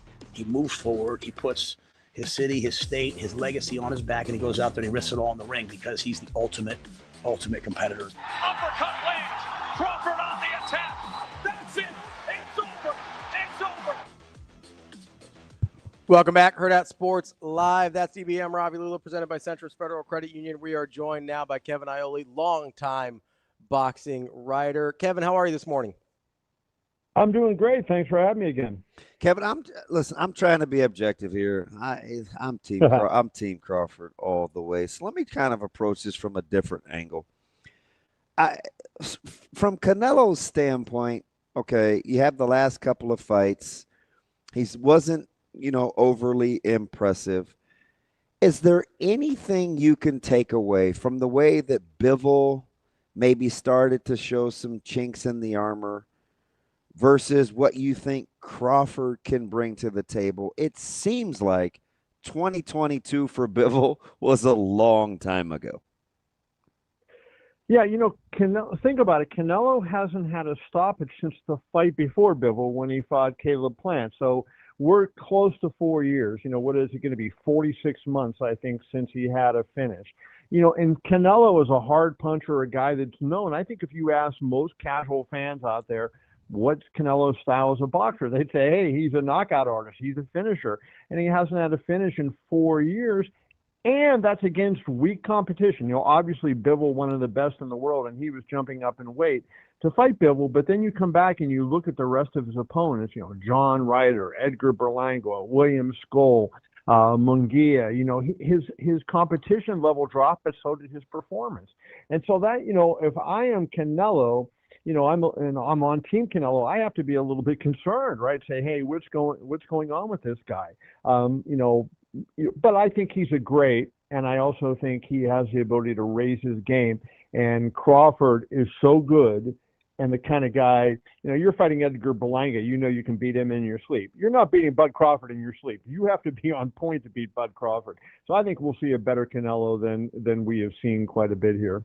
Kevin, how do you weigh sort of what appears to be diminishing power results from Canelo over, as you mentioned, an extended period of time at this point versus the coming up of Bud Crawford in weight classes, and we're not totally sure how his power will translate. Outside of Madrimov, it's traveled with him. It has, but this is, again, another jump after Madrimov. Like, how do you weigh those two things as you're looking at this fight?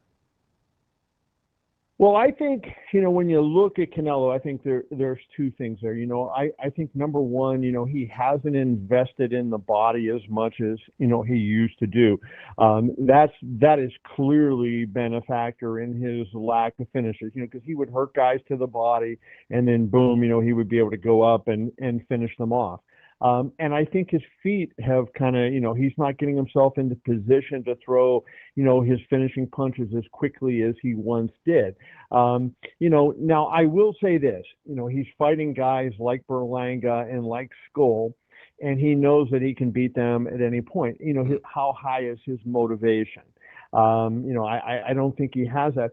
So I think, this could be, kind of a dangerous point for Crawford, because, now Canelo is going to be on point and he's going to be motivated. You mentioned the Madrimov fight for Bud.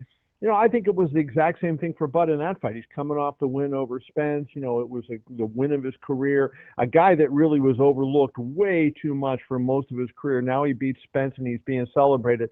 He has to come back and fight this really badass, tough guy who nobody ever heard of. And that was a difficult ask. But now it's an easy ask for him to go fight Canelo, and it's an easy ask for Canelo to go fight him. So that's why I think, both of them can perform on Saturday. So this is interesting when I look at the intangibles, just knowing Bud as well as I do. There's a couple of things that I think he's motivated by, and then I'll give you Canelo on the other side. So I think number one, Bud's really interested in legacy, right? He respects the game. He's a huge historian. Didn't love kind of the comparisons of who he's fought versus who he hasn't. Also did not like the way that Canelo picked at his resume. Not because Bud didn't think they were good, but because he felt like he kind of disrespected the fight game. The other thing is it's a unique challenge for Bud in the 4-belt era. So those are kind of what I think motivates him. For Canelo, I don't know what his options were, but since Golovkin, Charlo was supposed to be too small. You mentioned Ryder was kind of undeserving. I don't know how you felt about Munguia or Belonga, but he wants something to prove, even though Bud is a smaller guy. If you had to weigh intangibles, who gets the advantage for you in terms of motivation? I think, if I scored it, I would say on a score of 0 to 100 of motivation, I would give Crawford a 100. Wow. He's going to go into this fight. Like you look at his career, and it's like, I don't think Bud ducked anybody. I want to say that flat out. But I think it's also fair to say Canelo has faced way better opposition in their primes. He fought Mayweather at 21. He fought Miguel Cotto. He fought, you go through all the guys that he fought, Austin Trout, Arislandi Lara, Shane Mosley. Mosley was older, but you know what I'm saying? I mean, he went out there and he fought all these guys. Bud hasn't had the opponents in their primes in his weight classes that would give him that kind of resume. So I think, I agreed 100% with what you said about his legacy and how he feels about that. So I think his motivation is he's going out there saying, first of all, I can set a record that is really hard. We all know how goofy these sanctioning bodies are, and they strip fighters and they make it hard to unify the belts. He's going to be the first person ever, if he wins, to unify in 3 divisions in the 4-belt era. That is unbelievably difficult to do. So he knows that he's on the verge of major history there. And then this will be his white whale, right? This will be the biggest opponent that he's ever faced. A guy that's in the top 10 pound for pound, a guy that a lot of people are saying he has no chance against. You guys remember when he fought Spence, I picked him to win. The first day that fight was announced, I had no doubt that Crawford was going to win. Yeah. It was maybe edged to Spence in the public view, but people thought that Bud could win. Very few people are thinking that Crawford can win this fight, and I think he's motivated by that. Canelo, on the other hand, his motivation, I think it's like a 75, right, on a 0 to 100, because he's had some less than stellar performances, and he's a proud fighter and wants to come back. But I think Crawford has a big edge there. This fight sort of emblemizes all of Crawford's career, right? To get anything he's wanted, he's kind of had to been willing to do it on other people's terms to a certain degree, right? Like he didn't get to call the shots very often. To get this big fight against an opponent that other people respect, he had to go up 2 more weight classes to go and fight a Canelo instead of maybe having to catch weight lower and get it worked out that way. Like this is, I think you're right with the motivation there. Everything in his life, he's had to, in his boxing career, he's had to do on other people's terms to get the things that he wants. And he's still been able to do it. Obviously, I'm a homer, being an Omaha guy and rooting for Bud, but I do think that matters in the way that he views this fight versus maybe the way Canelo does. Yeah, I agree with that. This is a guy that no matter what he's done in his career, it's like it wasn't enough. When he unified at 140, they said Ndongo was no good. When he went to Scotland to beat Ricky Burns, I remember I was interviewed by the BBC before that fight.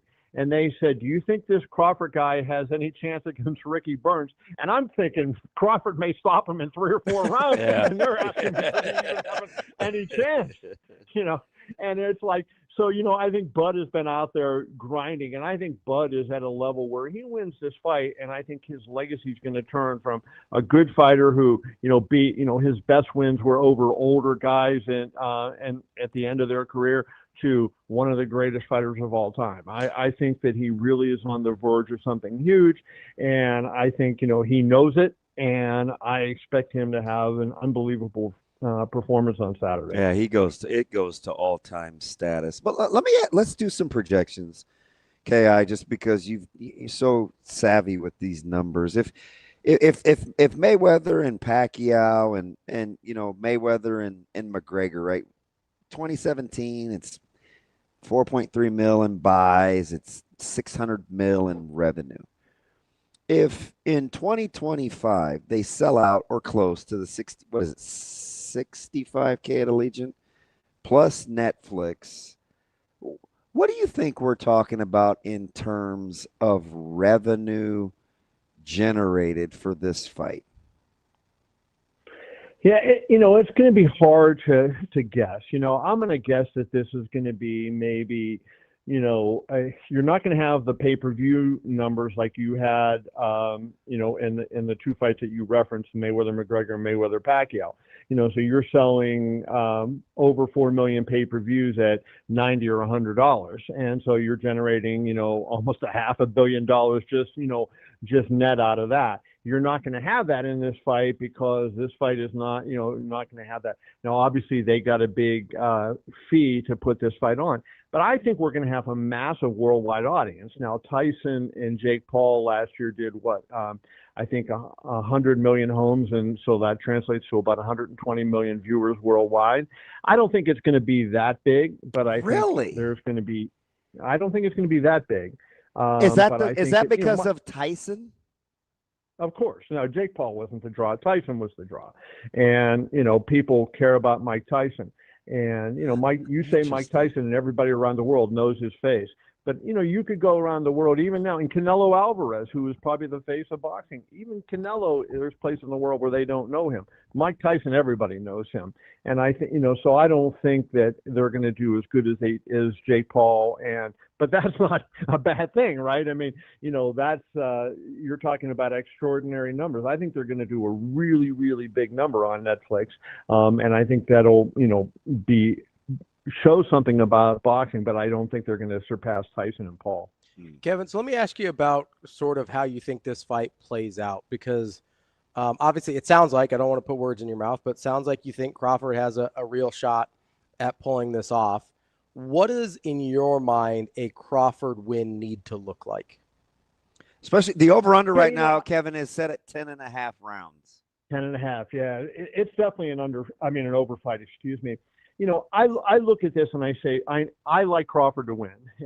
And I look at the fight and I say to myself, okay, I know one fact, it's incontrovertible. Canelo has one of the best chins in the history of boxing. So the likelihood that Crawford stops him is very low. I kind of felt he could stop Spence, not the spectacular way he did stop Spence, but I felt it was possible that he could stop him. He's not stopping Canelo. To me, it would be a fluke of all flukes if he stops Canelo. But I think he can really outbox him. And I think, Bud's IQ in the ring. I don't know. I was thinking about this the other day. I don't know anybody other than Floyd Mayweather and maybe Andre Ward that I can point to that has had more boxing IQ in the ring in the moment than Bud. And he's a guy that can adjust on the fly, pick up what the subtle things that the other person is doing and take those things away. He doesn't have to wait to go back to the corner and have the corner tell him what's going on. He figures it out and then he adjusts mid-round. And I think that that's so important going forward in this fight because he's fighting a guy in Canelo who is also a smart fighter. So I think, Crawford needs to mix up his attack. He's great at, switching stances. The only thing I worry about there is Canelo is going to study that like crazy. Do you get caught in the middle when you're going from one to the other? And as long as he avoids that, I think he outboxes Canelo. And I see him winning a fight, 116, 112, something like that. I just feel like Bud has the ability to adjust to what Canelo's doing better than what Canelo will have for him. And I think Crawford is going to be the more athletic, quick fighter. Let me ask you something here. I got to take advantage of the expertise with guys like Walsh and Vargas Jr. The undercard is pretty good. We'll see what happens with Billy and those guys. But with coverage starting so early in the middle of the day, and listen, you got the number 2 ranked. I think he's the number 2 ranked super middleweight in the world with Christian at 29-0. What do you think the day for boxing looks like in addition to this night card? Well, I get asked that question a lot. Like when you look at boxing, you say, is this an important fight for boxing? And I said, no, every fight's important for boxing. What has to happen in boxing for it to really make a difference is not what's going to happen on Saturday night, right? It's going to be what happens over time. Do they change their ways? Which I don't think they do, right? Because that's just the way boxing is. They're going to do what they do. I'm hopeful that maybe Dana White can make it a difference. But what I'm even seeing with Dana is, it's more, we're seeing too much Turkey and not enough Dana. I think we need to flip that. You need more Dana influence and less Turkey influence. I think, the card is good, not great. There's not a lot of big names that the public knows on there, right? And so, Christian and Billy and Lester Martinez, they're not guys that the casual fans are aware of. If they deliver and if you have 4 or 5, holy crap fights on this undercard, then maybe that makes some of those people who don't watch all the time like we do come back and watch the next time. But, basically that's never been what happens in boxing. We have a great event. And then, you think of that February event that Turkey put on. What an unbelievable event it was. So many great fights. What happened the next week? Nothing, right? They go back to the 5,000 to 1, odd fights and all this kind of stuff. It's just terrible. Mm. So, Kevin, we had a question in the chat that I wanted to bring to you. If this Sure. fight comes down to a really close decision, do you see this as an opportunity to rematch, or does it matter more about the financials than it does the result? I think, they will probably have a rematch if it's a good fight for the very reason that who is out there at that division for either of them to fight that would be a better fight. Like if Canelo wins, and especially if he wins convincingly, I think now the pressure is on him to fight David Benavidez, right? No question about that. The monster. He would have to do that. If Bud wins, though, I don't think it's fair for him to have to fight Benavidez. Benavidez is another weight class up and big and long arms and all that. I think that's too much of an ask, right? So Canelo is about where he goes. So I think if Bud wins the fight, the best opponent, what's he going to make if he fights Christian and Billy, right? That's not going to get anybody jazzed up. So I think that Canelo rematch would be the best way for him to go, unless he totally annihilates Canelo, right? So that's the risk that you have here.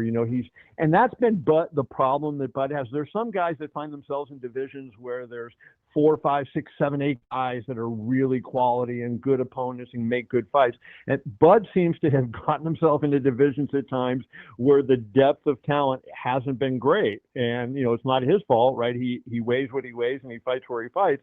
But that's, I think, one of the things that, has hurt why his, legacy isn't better right now than it is. I think he's an all-time great, but I don't think a lot of people recognize that. All right, last one from me, again, taking advantage of your greatness. You've talked to Dana a ton. You've been involved in the fight game for as long as you've wanted to be. Bonus for boxing that White and kind of his promotion and marketing has now crept all the way into boxing for boxing fans. So I'm not sure I understand the question. Is it good that Dana White is involved, is wanting to be more involved with the marketing, the promotions, making, the fight matchmaking in boxing? Dana is the best promoter in the history of combat sports, period, end of story. There's nobody you can tell me. I thought you'd say that. Yeah, he is the best, right? There's nobody close. Now, what concerns me is at this point in time in 2025 compared to 2001 when he took over the UFC. He took over the UFC. He was a young guy who had no money and was using the Fertitas, the investment, to build his dream. And he did a phenomenal job of that. Now, not only he's running the UFC, he's the CEO of, what is the UFC worth? $15 billion. It's a massive company. I think the valuation last I saw was 15 or 16 billion. He is on the board of Meta. He is running Power Slap. He's now got Zuffa Boxing. He's on the board of a crypto company. He's got an energy drink, right? So his time in 2025 and going into 2026 when their deal starts, is a lot less and a lot more, divvied up than it was in 2001. And boxing is in a different position than MMA was, right? There's a lot of promoters out there in boxing, and they have fighters signed, and they're not just going to turn around and say, hey, let's give my fighters up to Dana White so he can promote and, turn boxing around. And that's the problem. If Dana could go out there and say, I'm going to take over boxing and I'm going to run boxing the way I run the UFC, it would be great, because what do we see on undercards in the UFC? We see evenly matched fights, right? Mm-hmm. That's not what we see generally in boxing. And if every week, not just once in a while, but every week on boxing, we knew, hey, we're going to have these barn burner fights, not only on the main event and co-main, but all throughout the undercard, people would tune in and watch, but they've gotten out of the habit because the promoters cheat them too much. So I think Dana can have an impact, but I wonder if it's going to be muted just because of how much stuff he's got going on in his life. That's always so good. Kevin Iole, the great longtime boxing writer. Kevin, appreciate the time. As always, enjoy the fights this weekend. All right, guys. I appreciate it. Thanks. Thanks, Kevin. That's Kevin Iole, longtime boxing gonna be writer. fascinating. Nevada Boxing Hall of Famer. Has contributed a ton to combat sports over his long and distinguished career. That's all we've got for today. That's DB. I'm Ravi Lulla. We will be back tomorrow to wrap up the week. Send you into a Football Friday, baby. Football weekend, a boxing weekend, and a congrats to our colleague and coworker, Kenny Bell, a Hall of Fame weekend as well. HOFer. That's right. We will be back tomorrow to wrap up your week on Hurrdat Sports Live.